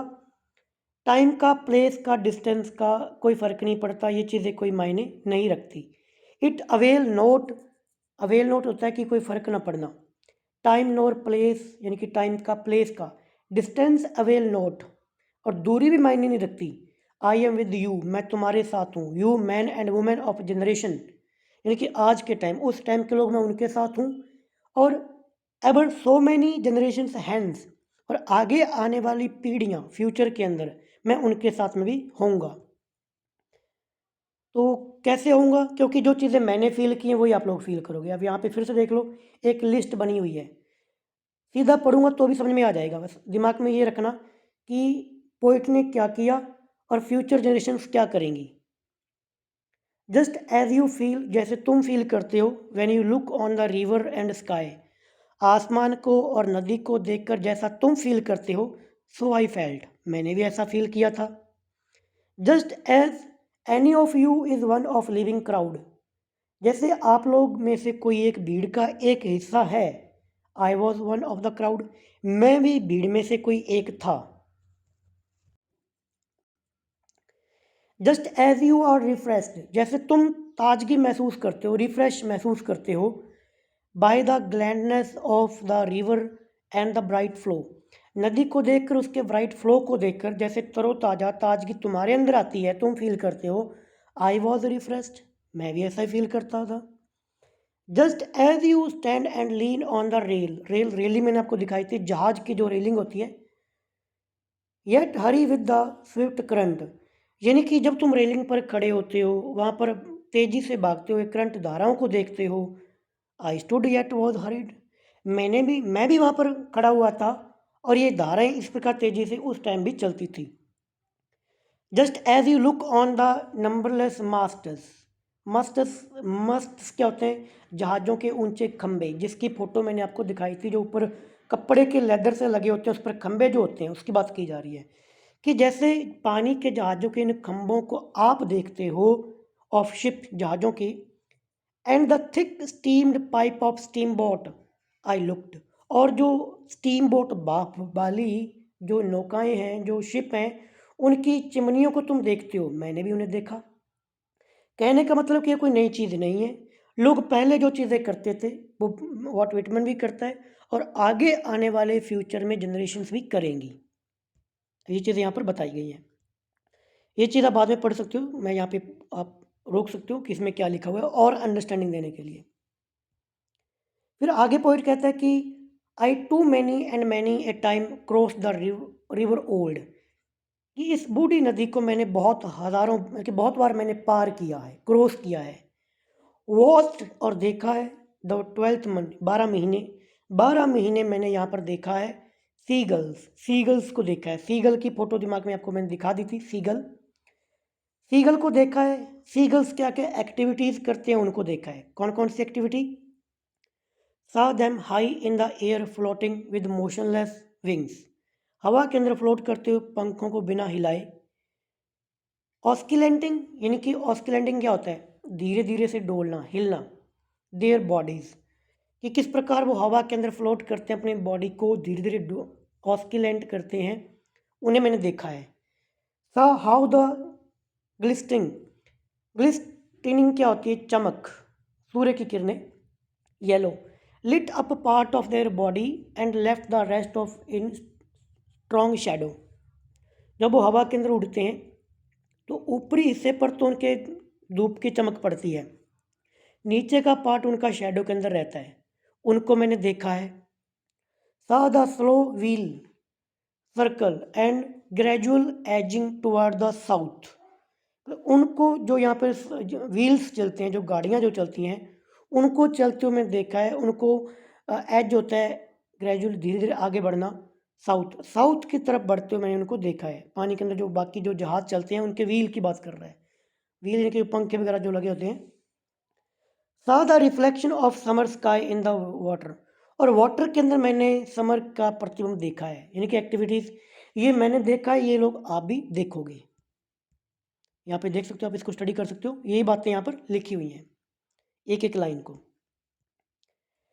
Had my eyes dazzled by shimmering track of beams, यानी कि जब सूर्य की किरणें पानी के अंदर पड़ती थी तो उनको देखकर जो चमक उनकी मेरी आंखों पर पड़ती, तो एकदम से जब हम किसी धूप को देखते हैं, जहाँ वो कहते हैं ना कि पानी की में जो धूप पानी में रिफ्लेक्ट करके आपकी आंखों पर पड़ती है एक चमक, तो आंखें ऐसे चुंदिया सी जाती हैं, डैजल हो जाती हैं।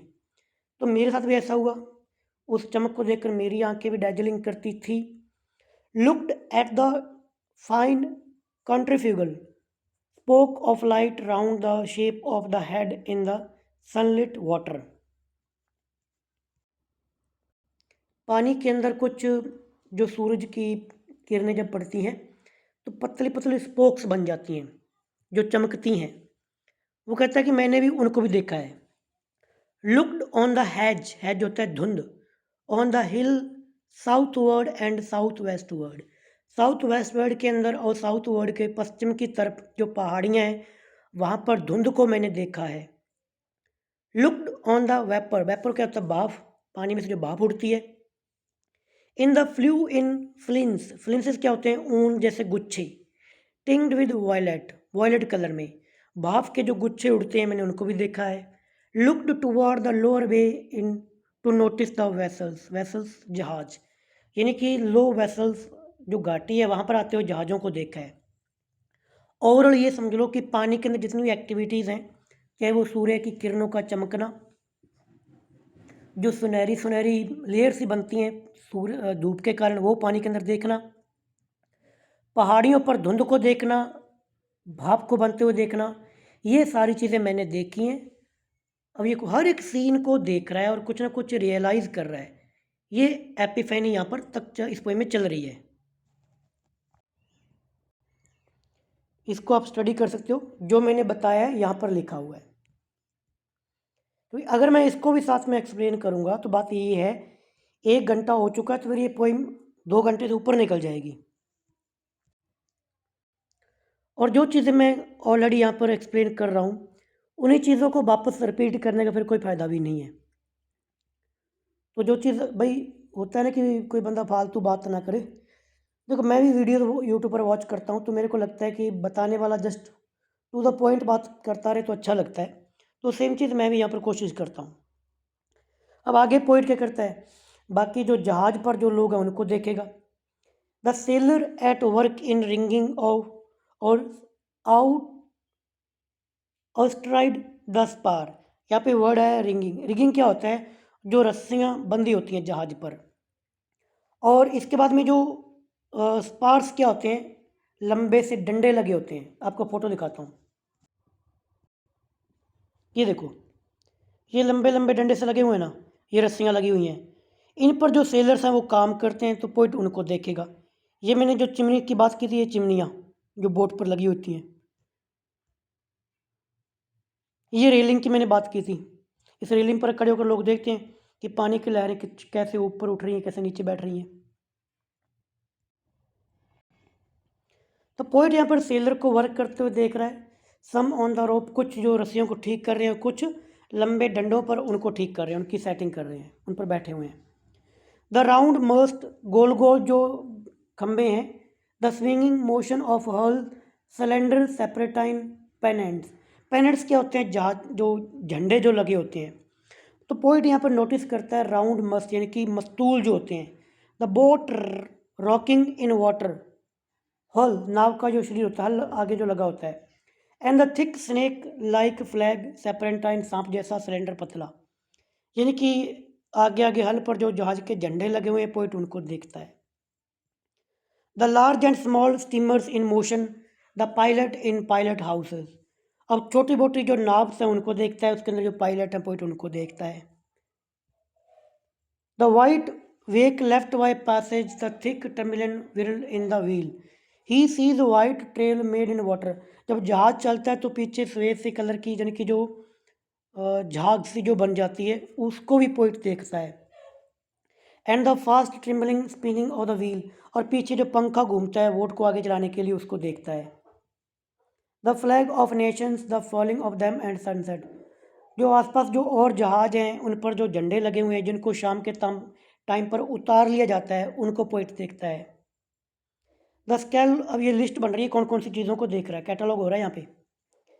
The scaled edge wave in twilight and ladled cups, the frolicsome crests and glistening, यहाँ पर जो पानी के अंदर जो लहरें जो उठ रही हैं, पॉइंट उनको देख रहा है, गोल गोल घुमावदार।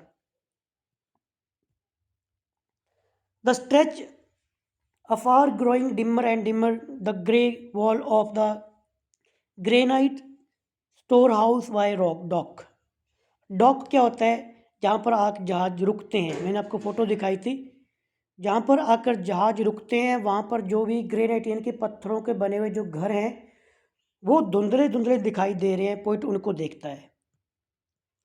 On the river the shady group, the big steam, अब यहाँ पे कुछ और जो छोटे बड़े जहाज पानी के अंदर चलते हैं, पॉइंट उनकी बात कर रहा है। ऑन द रिवर यानी कि रिवर के अंदर, the shadow group, the big steam tug, बड़ा सा एक पानी का जहाज। फ्लैक्ड यानी कि चारों ओर उसके क्या है, फ्लैक्ड होता है चारों ओर से surrounded. Each side by barges, the hay boat, the belated lighter, ये सारे के सारे पानी के छोटे बड़े जहाज हैं, जो कि एक बड़ा जहाज है बिग स्टीम हडग, उसके चारों ओर हैं। इनके आप नाम देख सकते हो यहाँ पर। बार्ग, बार्ग होता है माल ढोने की नाव। हे बोट होता है जो घास बाली, जो जिसके अंदर घास फूस को ढोया जाता है। और लेट अराइविंग लाइटर, ब्लेंटेड लाइटर, देरी से पहुँचने वाला माल, जो मालगाड़ी जो भी बोट आती हैं इसके अंदर लाया जाता है। ऑन द नेबरिंग शोर the fire from the foundry chimney burning high and glaring into the night. अब यहाँ पर जो आसपास की चिमनीज हैं वहाँ से धुआं जो उठ रहा है, आग जो की लपटें जो दिख रही हैं, पोइट उनको देख रहा है। On the nearby shore he sees tall flame rising from factory chimney. Factory chimney को बोला जाता है फाउंड्री, ढलाई वाले जो कारखाने होते हैं जिसके अंदर कुछ ढाला जाता है, मेल्ट वगैरह पिघलाया जाता है। चिमनियाँ बर्निंग ब्राइटली, वो तेज़ी से चमकते हैं रात को। कुछ नहीं, एक सीन ही है, चीज़ों को याद रखना है, इसलिए मैंने कुछ चीज़ें पहले क्लियर कर दी थी कि कैटलॉग क्या है। इसमें जस्ट लिस्ट बनाई जा रही है कि कौन कौन सी चीज़ें पोइट देखता है, उनको देखकर वो कह रहा है कि जो चीज़ें मैं देख रहा हूँ ये आगे आने वाली जनरेशन्स देखेंगी। तो इनका कोई और डीप मीनिंग नहीं है, जस्ट चीज़ों का डिस्क्रिप्शन है कि कौन कौन सी चीज़ें पोइट देखता है, कैटलॉग है उनके। आगे बोलता है कि casting their flicker of black contrasted with wild red and yellow light over the top of house and down into the cleft of the street। गली के अंदर जो घर बने हुए हैं उनके अंदर भी कुछ बत्तियां जग बुझ रही हैं। The flame create flinking shadow of black mixed wild red and yellow light over the rooftop, घरों की छत, down into the narrow street opening, यानी कि पास में जो शहर है, अब आसपास में देखा कि बोट आके रुकती है, एक तरफ तो हैम्पटन, एक तरफ कैब्रुक लाइन है, उसके अंदर जो घर हैं वहाँ पर भी कुछ चिमनियाँ वगैरह चल रही हैं, धुआं आग लाइट है, उनको यहाँ पर पोइट बता रहा है। यहाँ पे पार्ट 3 कंप्लीट हुआ। पार्ट 4 आई होप, हाँ, एक ही पैराग्राफ के अंदर, ज़्यादा लेंथी नहीं है।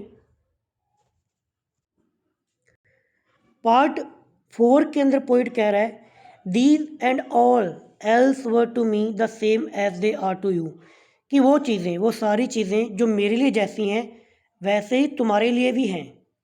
आई लव्ड वेल दो सिटीज़, मैं इस शहर को अच्छे से पसंद करता हूँ, प्यार करता हूँ। Loved well the stately and rapid river, इस तेज बहती हुई नदी को, इस शहर की भव्यता को मैं पसंद करता हूँ। The man and the women I saw were all near to me, जिन लोगों को मैं देखता हूँ, मिलता हूँ, वो मेरे काफ़ी करीबी हैं, यानी कि मैं उनको काफ़ी पास से फील करता हूँ, उनके साथ मेरी एक यूनिटी है। Other the same other who look back on my because I looked forward to them, कि जो चीज़ें, जिस प्रकार आज के लोगों से मैं एक स्ट्रॉन्ग कनेक्शन फील करता हूँ, आगे आने वाली जनरेशन्स मेरे से फील करेंगी। जैसे आज हम कोशिश कर रहे हैं कि वॉल्ट व्हिटमैन को, जैसे उस फेरी के अंदर हम भी ट्रैवल कर रहे हैं, हम भी सोच रहे हैं कि हाँ, जब आप, अब हम यहाँ वहाँ पे हम तो है नहीं, बट इन फ्यूचर मान लो कि आप ऐसे किसी शिप के अंदर ट्रैवल करो और वो भी वहीं पर जहाँ पे वॉल्ट व्हिटमैन ने किया, तो आप सोचोगे कि यार यहाँ पर वॉल्ट व्हिटमैन कभी ट्रैवल करता होगा। बस वही यहाँ पर लिख रहा है वो, कि जो चीज़ें, जो कनेक्शन मैं फील कर पा रहा हूँ, आगे आने वाली जनरेशन भी इसी कनेक्शन को फील करेंगी। Other the same other who look back me because I look forward to them, the time will come, समय आएगा, though I stop here today and tonight, भले ही मैं यहाँ पर आज रुक जाऊँ। थोड़ी सी गहरी बात है कि पोइट कह रहा है कि यार मैं आज रहूँ या कल रहूँ, भी मैं आज हूँ या कल, एक दो दिन मैं यहाँ पे रहूँ, मतलब क्या पता कि मेरी कब डेथ हो जाएगी, बट मेरे बाद में जो भी लोग आएंगे, क्योंकि मैं आगे आने वाले लोगों के बारे में सोच रहा हूँ कि वो क्या कुछ कैसा फील करेंगे, तो मेरे जो बाद में लोग आएंगे वो मेरे बारे में भी सोचेंगे कि इससे पहले लोगों ने क्या, व्हिटमैन में मैंने क्या सोचा, क्या फील किया। इसके बाद में हमारा पार्ट 5 शुरू होता है। पार्ट 5 के अंदर पोइट कह रहा है, फ्यूचर के जो रीडर हैं, इनकी हमसे बात कर रहा है, वो बोल रहा है what is then between us, what is the count of scores, score होता है 20 की एक संख्या, और 100 ऑफ ईयर्स बिटवीन अस, कि कौन सी चीज़ है हमारे बीच में, कितनी सालों का डिस्टेंस है, ये मैटर नहीं करता। What ever it is it avail note, distance avail note and place avail note, कि जगह का, स्थान का, टाइम का कोई फ़र्क नहीं पड़ता, कितने सालों बाद, कितने 100 सालों बाद, कितने ही 20 सालों बाद, जो चीज़ मैं फील कर रहा हूँ वो आप लोग फील करोगे। अब आगे फिर से वो चीज़ बताएगा। आई टू लिव्ड ब्रुकलाइन, ये लाइन आ गई आपकी, जिसके नाम पर वो आइसक्रीम की कंपनी है ब्रुकलाइन के अंदर। आई टू लिव्ड यानी कि मैं रहा हूँ। Brooklyn of ample hills was mine, Brooklyn की ये विशाल पर्वत पहाड़ियाँ मेरी हैं। I too walked streets of Manhattan island, कि मैं मैनहट्टन की गलियों में चला हूँ। And bathed in the water around, इसके चारों ओर जो पानी है, नदियाँ, उनके अंदर मैं नहाया हूँ। I too felt the curious abrupt questioning stir within me, जो क्वेश्चंस हमारे दिमाग में आते हैं, आज के टाइम पर भी हमारे दिमाग में कुछ ऐसा क्वेश्चन आ जाते हैं ऊट पटांग से, कि मैं कौन हूँ, मैं कहाँ से आया हूँ, मैं कैसे हूँ। ये सवाल मेरे दिमाग में भी आते थे। I too felt curious abrupt questioning stir within me in the day. अब वो कब कब मैंने वो सपने जो क्वेश्चन मेरे दिमाग में आते थे। In the day among crowd of people some time they come upon me, लोगों की भीड़ के अंदर जब मैं होता था तो मेरे अंदर कुछ सवाल आते थे कि मैं कौन हूँ, मैं इस भीड़ का हिस्सा क्यों हूँ। In my walk home late at night, और जब मैं घर को वापस आता लेट नाइट, तब भी दिमाग में ख्याल आते कि मैं किधर जा रहा हूँ। जब बंदा अकेला होता है कुछ सवाल जवाब दिमाग में आते हैं। एज ले इन my bed they come upon मी, और जब मैं बिस्तर पर जाके सो जाता तब भी दिमाग के अंदर आती। आज भी ऐसा होता है, जब हम भीड़ के अंदर कहीं पे चल रहे होते हैं तो हम सोचते हैं कि यार हम क्या कर रहे हैं, हम कहाँ से आए हैं, क्यों नए। वो डायलॉग है ना कि कहाँ से आते हैं ये लोग, कुछ ऐसा। और जब घर को वापस लौटते हैं शाम को, रात को, तो भी फिर दिमाग में बहुत सारे सवाल उठते हैं। तो पोइट कह रहा है कि इस प्रकार के सवाल मेरे दिमाग में भी आते थे, आज हमारे दिमाग में भी आ रहे हैं। यानी कि इमोशंस फीलिंग्स वही हैं यार, जो पहले थी, जो आज है, वो आगे रहेंगी। इसको आप यहाँ से स्टडी कर सकते हो। I too had been stuck from float forever had in solution, हमें जब किसी चीज़ का सोल्यूशन निकालना होता है उससे पहले हम भी किसी बातों के अंदर उलझते हैं, स्टक होते हैं। पोइट कहता है कि मैं भी वैसे ही, जब किसी सोल्यूशन पर मेरे को पहुंचना होता था तो मैं उसके अंदर उलझता था, तैरता था। I too had stuck from plot forever had in solution. I too had received identity by my body, उलझा, सोल्यूशन पर पहुंचा, और मैंने भी अपनी पहचान मेरी बॉडी से पाई। अब ये बात वही ट्रांसेंडेंटलिज्म को शो करती है, अमेरिकन ट्रांसेंडेंटलिज्म, कि इंसान जो कुछ भी बनता है वो अपनी बॉडी से बनता है, बाहर से नहीं बनता। यहाँ पर पोइट बोल रहे हैं कि जो कुछ मैंने पाया, I too had received identity by my body that I was, जो मैं था, आई न्यू, मैंने जाना, वॉज ऑफ माई बॉडी, मैं क्या था जो मैंने जाना, वो मैंने मेरे शरीर से जाना। And what I should be, I knew I should be of my body, और मुझे क्या होना चाहिए और मैं क्या होऊंगा, ये चीज़ भी मैं अपनी बॉडी से ही जानूंगा। ये लाइन शो करती है ट्रांसडेंटलिज्म आइडियोलॉजी को। इसके बाद में पार्ट 6 शुरू होता है। अब यहाँ पे एक चीज़ आप लोगों ने देखी होगी कि हमें लगता है कि पोइट कहीं अलग टाइप का इंसान रहा होगा जिसने इतनी इतनी बड़ी बड़ी महान पोइट्री लिख ली। अब यहाँ पर पोइट बताएगा कि भाई जो कुछ नेगेटिव पॉइंट्स दिमाग में मेरे आते थे, आपके नहीं आते, मेरे भी आते थे। मैंने भी कुछ कुकर्म ऐसे किए हैं जो आप लोग करते हो, जो लोगों ने किए, कि मैं अलग नहीं हूँ आप लोगों से। देखो, it is not upon you alone, कि तुम अकेले नहीं हो जिस पर डार्क पैचेस फॉल, अंधकार के धब्बे तुम पर गिरे। कभी कभी लगता है कि बुरा मेरे साथ ही हो रहा है। पोइट कह रहा है कि तुम अकेले नहीं हो जिनके साथ में बुरा हुआ। The dark Drew it patches down upon me also, मेरे साथ भी बहुत कुछ बुरा हुआ है, बहुत से नेगेटिव मेरे साथ में भी रही है। The best I had done seemed me blank and suspicious, जो चीज़ें मैंने की जो मेरे लिए बहुत ही बेस्ट थी, वो सारी की सारी चीज़ें बाद में मेरे लिए ब्लैंक और सस्पिशियस प्रतीत हुई। कई बार हमें लगता है कि ये चीज़ मैंने की है सबसे ज़्यादा बेस्ट है, और बाद में लगता है कि यार नहीं, मैंने गलत किया, मैंने कुछ जो किया वो गलत है। पहले पहले कोई भी चीज़ देख लो, हमें लगता है कि हम ही ज़्यादा बेस्ट तरीके से सोचते हैं, और बाद में हमें हमारी गलतियों के कारण पछताना पड़ता है। पोइट कहता है कि ऐसा मेरे साथ में भी हुआ। My great thought as I suppose them, कि मेरे महान विचार जैसा मैं उन्हें मानता था, क्या मानता था, मैं उन्हें ग्रेट मानता था, मेरे विचारों को। Were then were they not in reality meagre, क्या वो वास्तव में बहुत छोटे नहीं थे?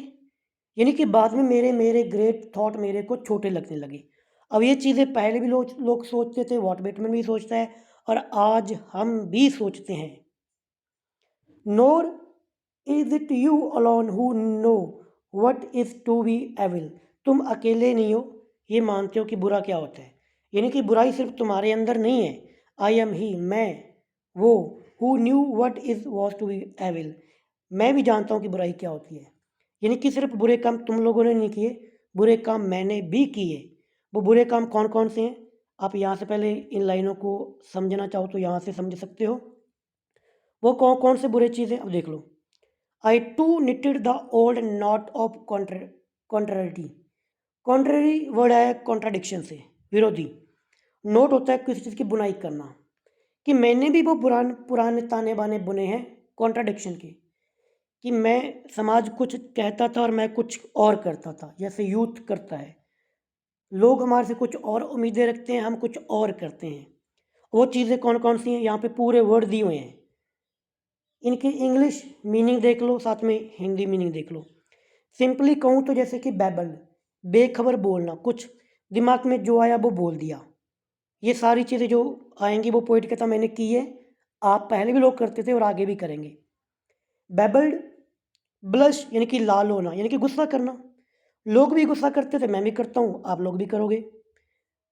रेस्टेंड यानी कि रीस उठना, लोगों के उठती थी मेरे भी उठती, आगे भी उठेगी। लाइड झूठ बोलना, स्टोल चोरी करना, ग्रेगड रंजित करना, ये सारी चीज़ें मेरे अंदर भी हैं। मैं कोई अलग नहीं हूँ आप लोगों से। ऊपर लाइनें आई थी ना कि I am not, you are not alone, तुम अकेले नहीं हो, I am also. Had guile यानी कि चालाकी करना, एंगर गुस्सा करना, लस्ट वासना, hot wishes I dare not speak, और वो मेरी गर्म इच्छाएं जिनकी हिम्मत नहीं है बोलने की, वो मेरे अंदर थी। वो वे वर्ड अविवेकी, वेन अहंकारी, ग्रीडी लालची, शैलो उथला, सलाई चालाक, कावर्डी कायर, मिलीगेंट यानी कि दुष्ट, ये सारी चीज़ें भाई मैं भी था, मेरे अंदर भी थी। ये इमोशन फीलिंग्स मैंने ली, आगे आने वाली फ्यूचर जनरेशन्स भी लेंगी। ये चीज़ें आप यहाँ से पढ़ सकते हो। आगे और बताएगा और कौन कौन सी बुरी चीज़ें। The wolf, the snake, the hog not wanting in me. अब यहाँ पे जो वॉल्फ है वो किस चीज़ को रिप्रेजेंट करता है, स्नेक किसको रिप्रेजेंट करता है, हॉग किसको रिप्रेजेंट करता है, तो थोड़ा इनको देख लो। जैसे कि डिस, और यहाँ पे लिखा हुआ है देखो वॉल्फ के बारे में, डिसऑनेस्टी, वेन, ये सारी की सारी चीज़ें जो मैं चाहता नहीं था मेरे अंदर हो, बाद में मेरे को लगा कि ये चीज़ मेरे अंदर नहीं होनी चाहिए थी। The wolf, the snake, the hog not wanting in me. The cheating look, धोखे वाली नज़र। द फ्ली वॉरियस, तुच्छ हास्यपूर्ण वर्ड, जो मैं लोगों का मजाक उड़ाता था। द अडल्ट्रीज यानी कि अबेचारी, अडल्ट्री होती है ना, अडल्ट्रीज क्या होती है, जब आप किसी से नाजायज़ संबंध बनाते हो। वो विशेष, वो इच्छाएं, नॉट वांटिंग, जो मैं बाद में मेरे को लगा कि मेरे अंदर नहीं होनी चाहिए थी। रिफ्यूज़ल, इनकार कर देना किसी चीज़ से। हेट, घृणा करना। पोस्टपोनमेंट यानी कि किसी ने बोला कि ये काम कर दो, नहीं बाद में कर दूंगा। मीननेस यानी कि कुछ करता। कृपालुता की कमी यानी कि मेरे अंदर कृपालता की कमी थी। Laziness, none of these wanting, ये चीज़ें मैं चाहता नहीं था। यानी कि ये सारी चीज़ें मेरे अंदर थी, हमारे अंदर भी होती हैं, पहले भी लोगों के अंदर थी भाई। अब ये पूरी लिस्ट बनी हुई है कैटलॉग चीज़ों की। was one with the rest, the days and haps of the rest, was called by my nicest name by clear। अब आगे पोइट बोलते हैं कि was called by nicest name by clear loud voice of young man as they saw me approaching or passing, कि जिस नाम से लोग मेरे को बुलाते थे, पास आते थे, वो चीज़ें मैंने भी फील की है। यहाँ से आप इनको अगर समझ में नहीं आया तो यहाँ से आराम से पढ़ो, समझ में आ जाएगा।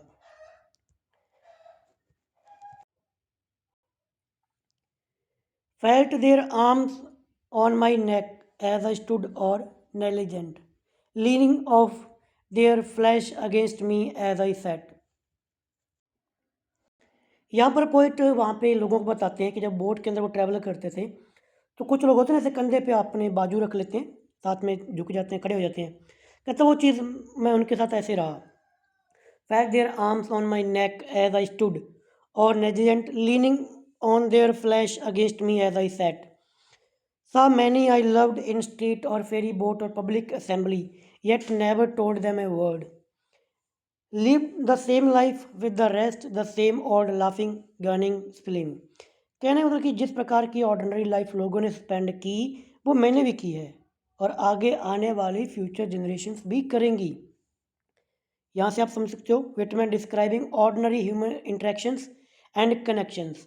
He felt physical connect arms leaning from other and सा लव्ड वंस इन पब्लिक कि लोग मुझे प्यार करते थे, पसंद करते थे, मैं लोगों को पसंद करता था। येट ऑफन रिमेंड साइलेंट, मैं चुप रहता था, फिर भी ज़्यादा बोलता नहीं था।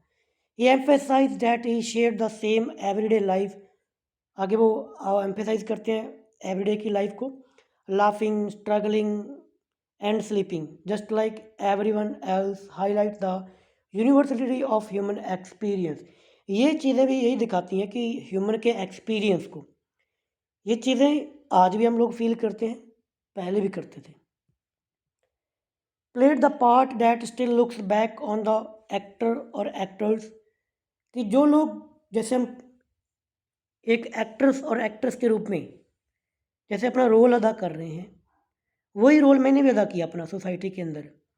The same old role, the role that is what is make it a great as we like. वो role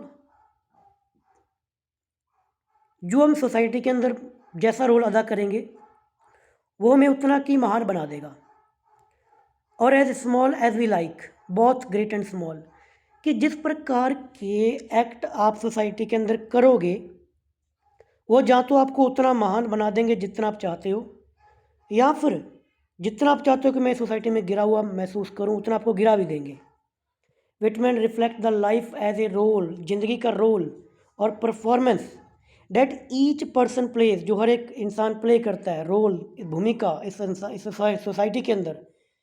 he emphasize that the role of life reflect back on the actor, it is shaped by how he will live it. यानी कि actor का role वैसा ही होता है जैसा हम रहते हैं। लाइफ कैन बी ग्रेट, जिंदगी ग्रेट हो सकती है, स्मॉल हो सकती है और मिक्स ऑफ बोथ, दोनों हो सकती हैं। Depending on how we choose to act, depend करता है कि आप किस प्रकार का एक्ट करना चूज़ करते हो, बुरा या फिर अच्छा। Highlighting personal responsibility and creative freedom in shaping our experience. यहाँ पे हाईलाइट किया गया पर्सनल रिस्पॉन्सिबिलिटी को, कि आप किस प्रकार से यार सोसाइटी के अंदर एक्ट करते हो, वो चीज़ें आपको महान या फिर छोटा बनाती हैं या फिर दोनों का मिक्सचर बना देती हैं। इसके अंदर पार्ट सेवन्थ को समझने से पहले एक चीज़ थोड़ा सा महसूस करो।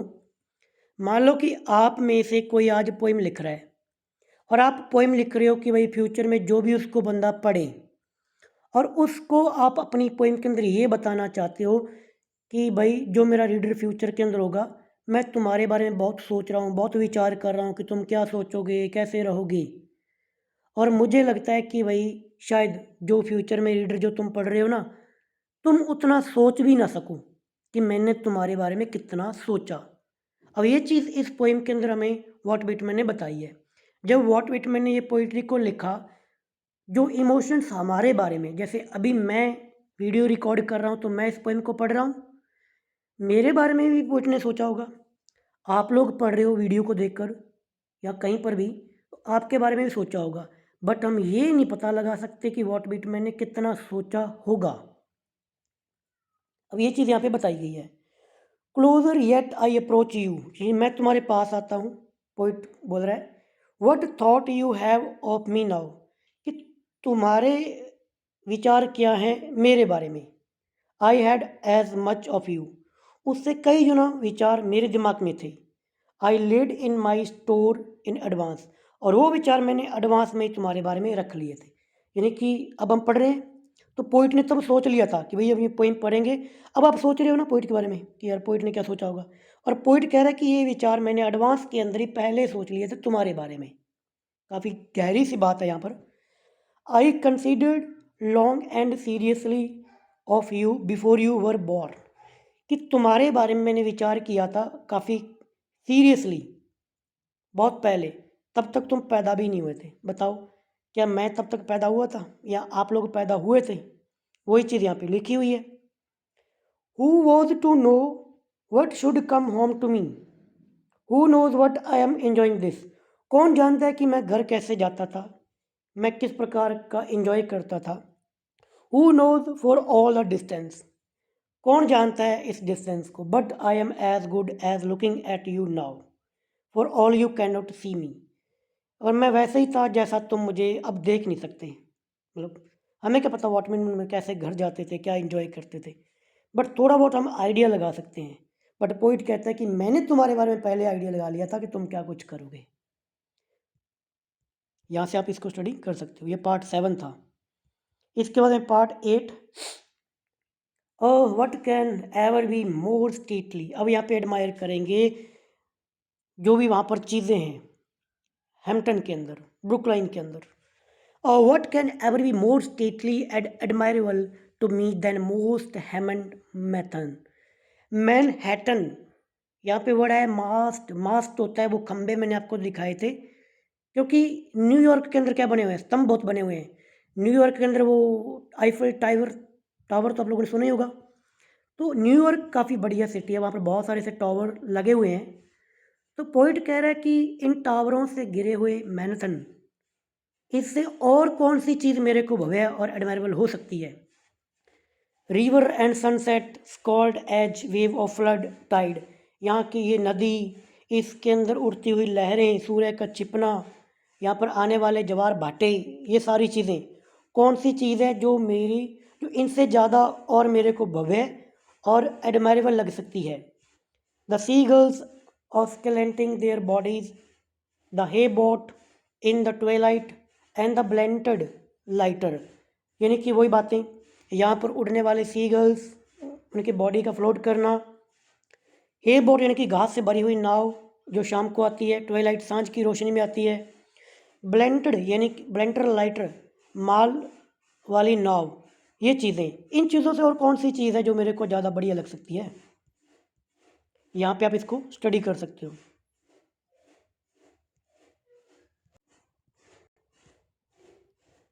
आगे पॉइंट बोलते हैं कि what gods can exceed these that claps me by hand and with voice I loved call me promptly and loud by my nearest name as I approach। Poet कह रहा है कि शायद कोई ऐसा भगवान भी ना हो कि जिस प्रकार से यहाँ के जो लोग हैं मेरे को जिस नाम से बुलाते हैं, यानी कि भगवान से भी ज़्यादा स्ट्रॉन्ग कनेक्शन है लोगों के साथ मेरा। What is more subtle that which is ties me to the woman and man that looks in my face, कि जो चेहरे जो मेरे चेहरे को देखते हैं उनके अंदर एक मेरा सूक्ष्म सा गहरा सा एक बंधन है उन लोगों के साथ में जो इस शहर के अंदर रहते हैं। वट मोर सबल सूक्ष्म, डैट दिस विच टाइज यानी कि गहरा सा भाव जो बांधता है मेरे को लोगों के साथ में जो मेरे को देखते हैं। सिंपली यार जो यहाँ के लोग हैं, बल्कि वो मेरे को काफ़ी करीबी हैं, मेरे से काफ़ी प्रिय हैं वो लोग। Which fuses me into you now and pour my meaning into you, और उसी प्रकार का गहरा संबंध आगे फ्यूचर जनरेशन आपके साथ में मेरा है। यहाँ से आप इसको स्टडी कर सकते हो। We understand then do we not what I promised without mentioning it have you not accepted, कि हमारे बीच में कौन सी समझ है, क्या आप इसको पहचानते हो। मैं कोई प्रॉमिस नहीं करता बट फिर भी तुम इसको एक्सेप्ट कर रहे हो। अब देखो पोइट ने कोई प्रॉमिस नहीं किया बट हमें लग रहा है कि यार बात तो सही है। जैसे वॉट व्हिटमैन ने जो चीज़ें एक्सपीरियंस की वो हम भी करते हैं। हम वहाँ पर नहीं इसलिए थोड़ा हमें अजीब लग रहा है, बट अगर कोई आप न्यूयॉर्क में जाएगा, इस जगह पर जाएगा तो शायद वो चीज़ें फील कर पाएगा। What the study could not teach, जो स्टडी हमें नहीं बता सकती, पढ़ाई किताबें। What the preaching could not accomplish, preaching होते उपदेश, जो उपदेश सिद्ध नहीं कर सकते वो चीज़ें, वो अंडरस्टैंडिंग बस हम जस्ट फील कर सकते हैं। ये बातें यहाँ पर लिखी हुई हैं। अब लास्ट पार्ट यहाँ पे शुरू होता है, पार्ट 9। तो पॉइंट यहाँ पे जितनी भी चीज़ें हैं उनको एक जिंदा जीवन देगा कि तुम ये चीज़ करते रहो। नदी से शुरुआत कर रहा है वो, फ्लो ऑन रिवर, कि रिवर नदी तुम फ्लो करती रहो। Flow with flood tide, flood tide के साथ में फ्लो करो। एंड एब विद द एब टाइड, और जैसे एब टाइड है नीचे उतर जाओ। फ्रॉलिक ऑन, मस्ती करना। Crested and scallop edge waves, लहरों को बोल रहा है कि तुम मस्ती करती रहो, घुमावदार किनारों वाली लहरों तुम मस्ती करती रहो। Gorgeous cloud of sunset, sunset को गॉर्जियस, क्लाउड को गॉर्जियस बोला गया, क्लाउड को शानदार बादल। ड्रेंच, मुझे भिगो दो, विद योर स्प्लेंडर मी, अपनी भव्यता में मेरे को भिगो दो। और man and women generations after me, अपनी भव्यता में मेरे को भिगो दो और आगे आने वाली जनरेशंस को भी इसी प्रकार भिगो देना, सूर्य से कह रहा है। ऐसा लग रहा है जैसे ये सारे सारे लिविंग क्रिएचर्स हैं, तो पर्सोनिफिकेशन है यहाँ पर। क्रॉस फ्रॉम शोर टू शोर काउंटलेस क्राउड ऑफ पैसेंजर्स, कि वो भीड़ जो एक किनारे से दूसरे किनारे पर जाती है यहाँ पर। स्टैंड अप टॉल मस्तल, ये लंबे लंबे मस्तूल of Manhattan, stand up beautiful hills Brookline, सारी चीज़ों का जिक्र यहाँ पे किया जा रहा है कि जो खंबे हैं, ब्रुकलाइन्स की जो हिल्स हैं, पहाड़ियाँ वहाँ पर, वहाँ पे भीड़, वहाँ की नदियाँ, वहाँ पे लोग, वो सारी चीज़ें। थ्रोब तज़किरा होता है। Baffled and curious brain throw out questions and answers, कि जो आपके दिमाग में क्वेश्चंस आते हैं उनको निकालते रहो, जैसे मैं ऊपर की जितनी बातें उन चीज़ों को रिपीट कर रहा है। Suspend here and everywhere, eternal float of solution, gaze loving and thrusting eyes in house of street of public assembly. Whitman यहाँ पे सेलिब्रेट कर रहे हैं। अब ये लाइन मेरे को ब्लैक करनी चाहिए थी, सॉरी, ये इसका मीनिंग है। Whitman celebrate the vitality and beauty of life, nature and the city with great enthusiasm. He urged the river to flow with flood tide and ebb with ebb tide. He marvels at gorgeous waves, sunset and cloud. उनको Splendor करने के लिए बोला गया। He include humans, crowd of passenger, tall must, लंबे लंबे जो खंबे हैं आईफल टावर जैसे। The hills of Brooklyn, Brooklyn की पहाड़ियाँ। Acknowledging them as a part of living, जैसे वो एक लिविंग पार्ट हैं। वाइब्रेंट एक्सपीरियंस, उनके अंदर भी एक एक्सपीरियंस उनको वाइब्रेट कर रहा है। He messages is that nature, the city, the human life together create a vast and beautiful tapestry of experience where everything flow and interact in harmony. इनके बीच में एक हारमनी है, यानी कि एक आपसी रिश्ता नाता है सभी चीज़ों के अंदर। आगे पोइट कहता है, अब ये चीज़ ना ब्लैक कलर में आनी चाहिए थी थोड़ा, क्योंकि इसकी एक्सप्लेनेशन है यहाँ पर। Sound out voice of young man aloud and musically, call me by my nest, live old life part of part that looked back on the actor और actors, play the old role, the role that is great and small according as it one makes it. Consider you who pursue me, whether I may not is unknown, where we looking upon you. We swim real of the river to support those who lean tidily. यानी कि यार ये बातें, जो चीज़ें ऊपर जितनी बातें आई थी उन्हीं को फिर से वो इंक्लूड कर रहा है उनके एज ए सेलिब्रेशन के रूप में। Whitman call out the voices of young men, urging them to the addressing him by his closest name. लोगों को कहता है कि तुम मेरे को उसी नाम से पुकारो जिस नाम से तुम बुलाते थे। He reflect on living his old life fully, treating life as a role of, फिर वो लाइफ रोल वाली बात कि जैसा आप ज़िंदगी में एक्ट करते हो वैसा तुम बनते हो, कि तुम करते रहो जो करना है। ये चीज़ें यहाँ पर बताई गई हैं।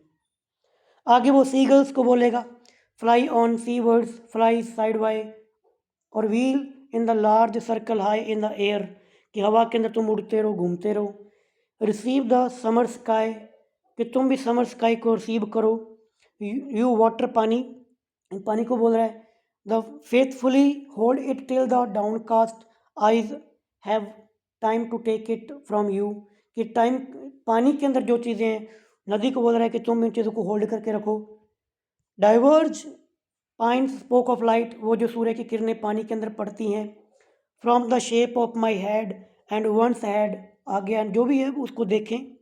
इन sunlight water, come on ship from the lower bay, अब वो जो किश्तियाँ यहाँ पर जो बाकी के जहाज पानी के आ रहे हैं उनको बोल रहा है कि तुम आओ, आते रहो।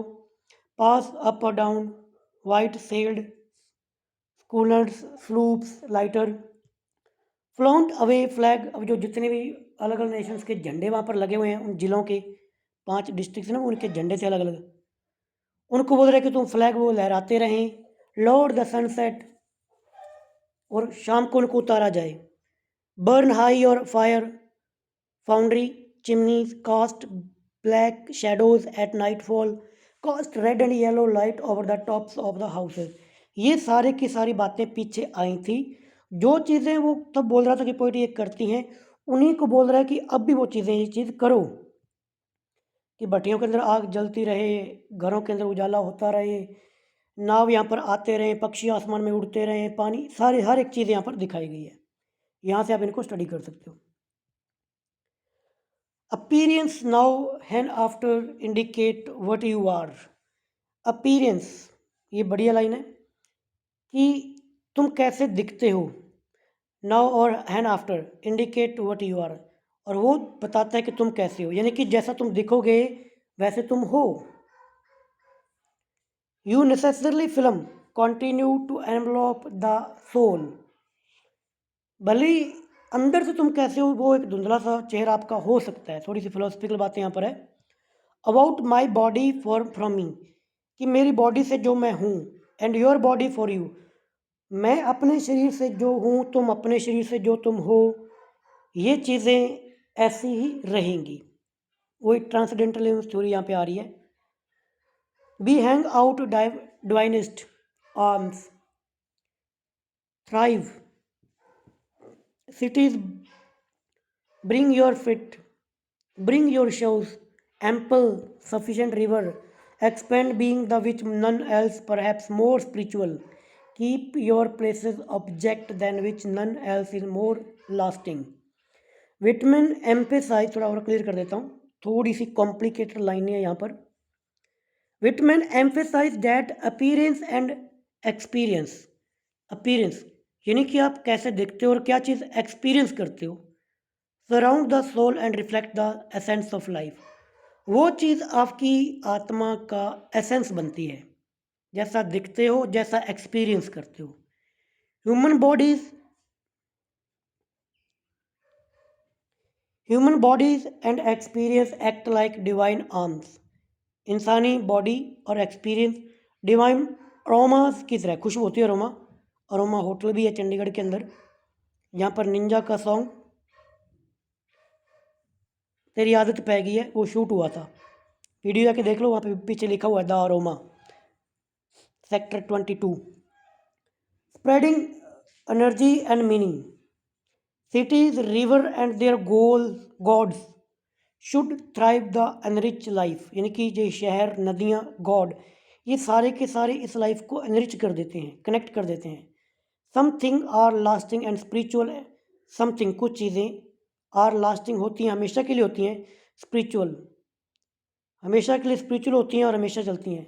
And they must be preserved and valued, उन चीज़ों को प्रिजर्व किया जाना चाहिए, उनको वैल्यू दी जानी चाहिए। यू हैव वेटेड, तुमने इंतज़ार किया। यू ऑलवेज वेट, तुमने हमेशा इंतज़ार किया। You dove beautifully ministers. Whitman is talking to nature's element, अब यहाँ पे नेचर के एलिमेंट से विटमैन टॉक कर रहे हैं, उन्हें बोल रहे हैं कि तुमने इंतज़ार किया। They quietly wait for human to notice them, कि तुम इंतज़ार करती हो कि लोग तुम्हें नोटिस करें, जैसे इस पोइम के अंदर पोइट ने किया। We receive you with free sense at last and are associate, insatiate होता है जो कभी भरता नहीं, ऐसी भूख, hence forward. One human open their sense fairly, जब एक बार इंसान अपनी सेंसेस को ओपन करके नेचर की चीज़ों को देखना शुरू कर देता है, फिर उसकी भूख बढ़ती जाती है कि मैं नेचर को और देखूं, चीज़ों को और ज़्यादा एक्सप्लोर करूं, उनसे क्या चीज़ें मैं रियलाइज़ कर सकता हूं, देखूं। जैसे पोइट ने यहाँ पर हर एक छोटी चीज़ को आगे आगे नोट किया, उन चीज़ों को रियलाइज़ किया, एपिफेनी यहाँ पर दिखी। Not you any more shall be able to foil, foil होता है रोक पाना, कि कोई हमें रोक नहीं पाएगा। और withhold yourself from us, nature can no longer hide its meaning, कि जो नेचर है वो अपना मीनिंग छुपाती नहीं है। Human now understand it deeply, आप कभी भी नेचर को डीपली अंडरस्टैंड कर सकते हो। वी यूज़ यू, हम तुम्हें यूज़ करते हैं। And do not cast your aside, तुम्हें साइड में नहीं रखते। We plant you permanently within us. Human talk take nature into their heart, यानी कि इंसान नेचर को अपने दिल में रखते हैं। एंड सोल, आत्मा में और दिल में रखते हैं। They keep it inside for ever, इंसान नेचर को हमेशा अपने अंदर रखते हैं। वी फैंथम, फैंथम होता है पूरी तरीके से समझना। We fathom you not, we love you. There is a perfection is you also. Even if human can not fully understand nature, भले ही इंसान नेचर को पूरे तरीके से नहीं समझ सकता, they still love it and see perfection in it, फिर भी हम नेचर को प्यार करते हैं और उसमें एक परफेक्शन देखते हैं, पूर्णता देखते हैं। You furnish your part toward eternity. अब यहाँ पे थोड़ा सा ये स्पिरिचुअल टोन यहाँ पे हो चुकी है, मतलब कि कनेक्ट कर रहा है पोइट अपने आप को। और जब भी ये स्पिरिचुअलिटी की इंटरनल बातें आती हैं, फिलोसफिकल बातें आती हैं, फिर वो पोइम हमारे लिए थोड़ी सी कॉम्प्लिकेटेड बन जाती है, क्योंकि हम वहाँ पर सोच ही नहीं सकते। बट फिर भी जो लाइनें लिखी हैं उनको एज इट थोड़ा बहुत समझने की कोशिश करो। यू फर्निश, तुम योगदान देती हो, प्रकृति को बोल रहा है। Your part toward eternity, nature contribute to eternal cycle of life. Great और small, you furnish your part toward the soul. Every part of nature, tiny और प्रकृति का हर एक पार्ट, चाहे बहुत छोटा है चाहे वो बहुत बड़ा है, shape the enrich the human soul, वो इंसानी आत्मा को अनरिच करता है, भरता है। यहाँ पे पोइम एंड होने वाली है। Whitman tells nature, Whitman nature को बताता है, that has always waited silently for human to understand it, कि इंसान की नेचर जो प्रकृति है वो इंसान का वेट करती है कि कब इंसान मेरे को देखेंगे, मेरे को अंडरस्टैंड करेंगे। Now the human finally open their sense, तो जब इंसान फुली सेंसेस को ओपन करके प्रकृति को देखता है, चीज़ों को देखता है, ऑब्जर्व करता है, जिस प्रकार से वॉटमैन ने किया, पानी, प्रकृति में सारी चीज़ें आ गई, इंसान भी आ गए, हर एक part. They feel endlessly drawn to nature, तो फिर इंसान प्रकृति के अंदर डूबता चला जाता है। Nature can no longer hide it meanings, जो प्रकृति है वो अपना मीनिंग छुपाती नहीं है। They carry it inside forever, और फिर वो हमेशा अपने उस मीनिंग को रखती है, इंसान उस चीज़ को अपने अंदर रखते हैं, उस मीनिंग को। Even without fully understanding nature's mysterious human love it, भले ही इंसान प्रकृति को ज़्यादा गहराई से नहीं समझ सकता, बट फिर भी इंसान प्रकृति को प्यार करता है। एंड सी परफेक्शन इट, और उसमें परफेक्शन देखता है कि भाई मैं बहुत कुछ समझ चुका हूँ। एवरी स्मॉल और लार्ज पार्ट ऑफ नेचर, प्रकृति का हर एक छोटा बड़ा part, contribute to eternity and help nourish the human soul, इंसान की आत्मा को वो एटर्निटी की तरफ और उसे एक बढ़िया शेप देने की तरफ लेके चला जाता है। तो यहाँ पर आके हमारी पोइम एंड होती है।